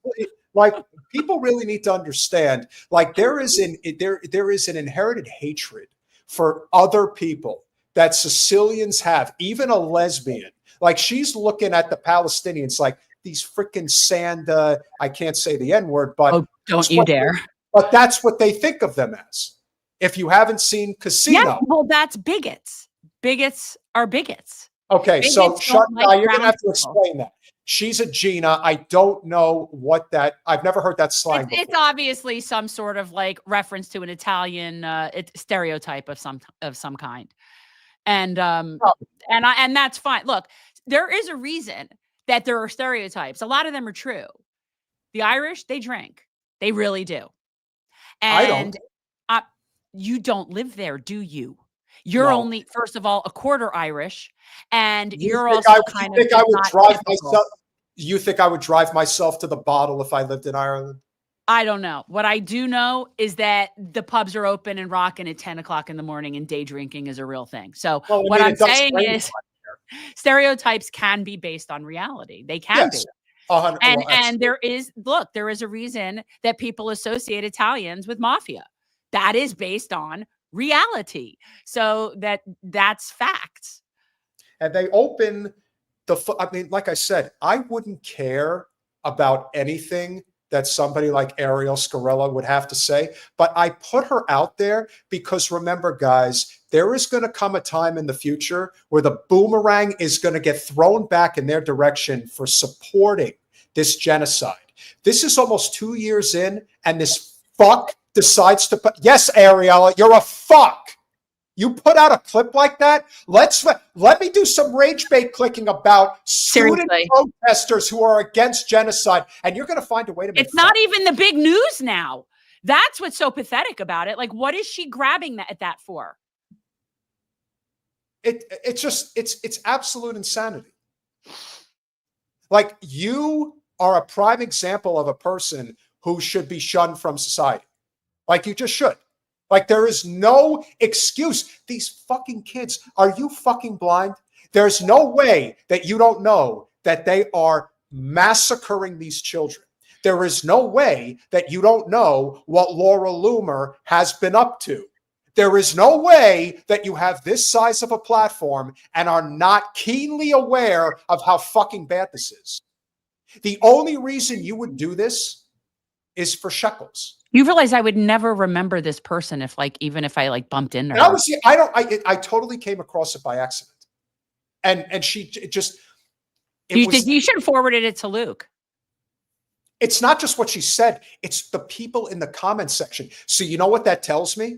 Since I don't watch her and neither do you, it means that she's constantly making stuff about this, that she's making enough commentary about supporting Israel or bashing people who support Palestine, that she has developed a Zionist audience that are in her chat, because that's the only why she's way doing they would it. know about it. Well, then that's why she's doing it. That's what people do, whether it's like our Do Dissidents friends or whatever. They find what works for them and they stick on it and they keep clicking. And that's how channels work.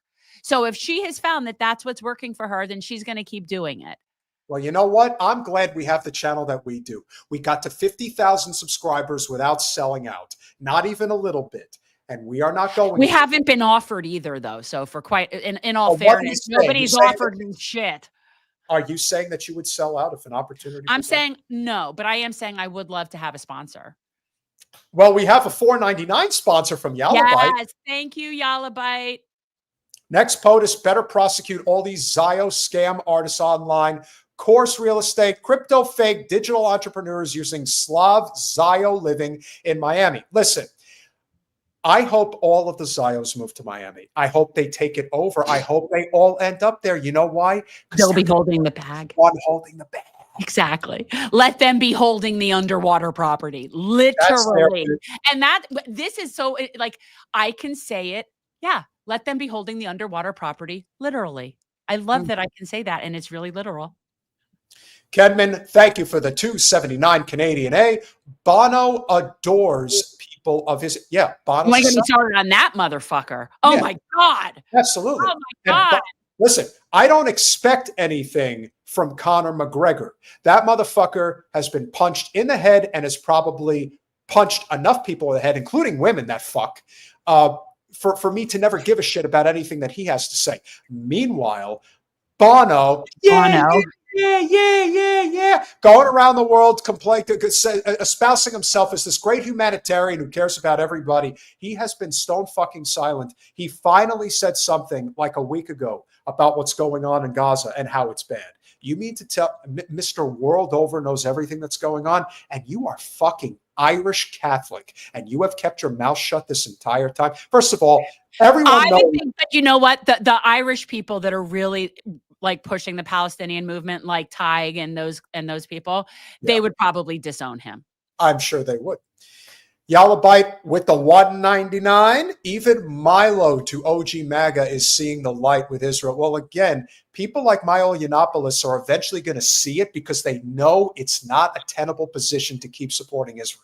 And eventually it's going to lose, right? They see the writing on the wall and they understand that they need to jump ship.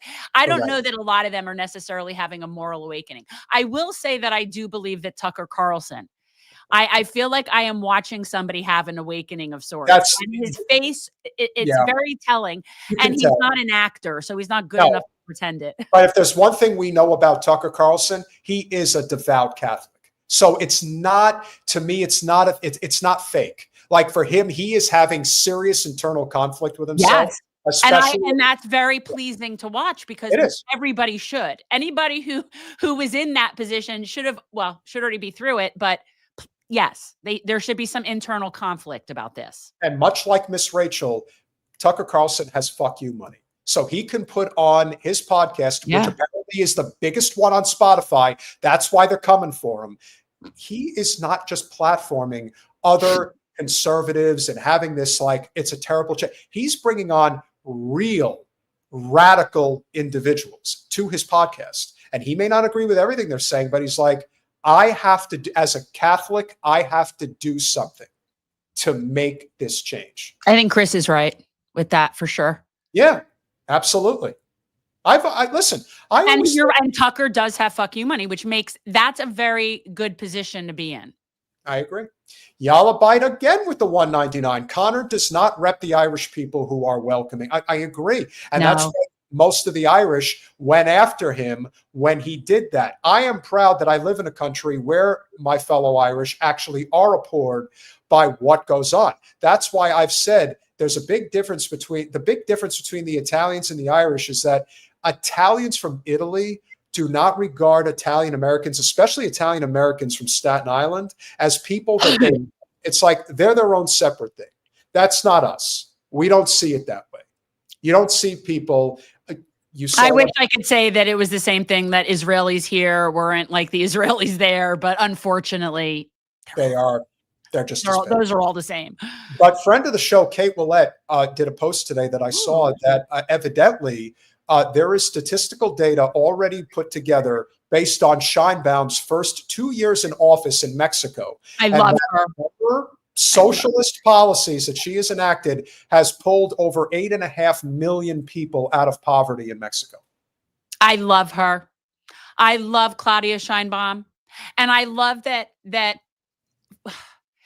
I've said it from the beginning since she got in that position. Trump will not know what to do with her. He will not bully her. He will not push her around at all.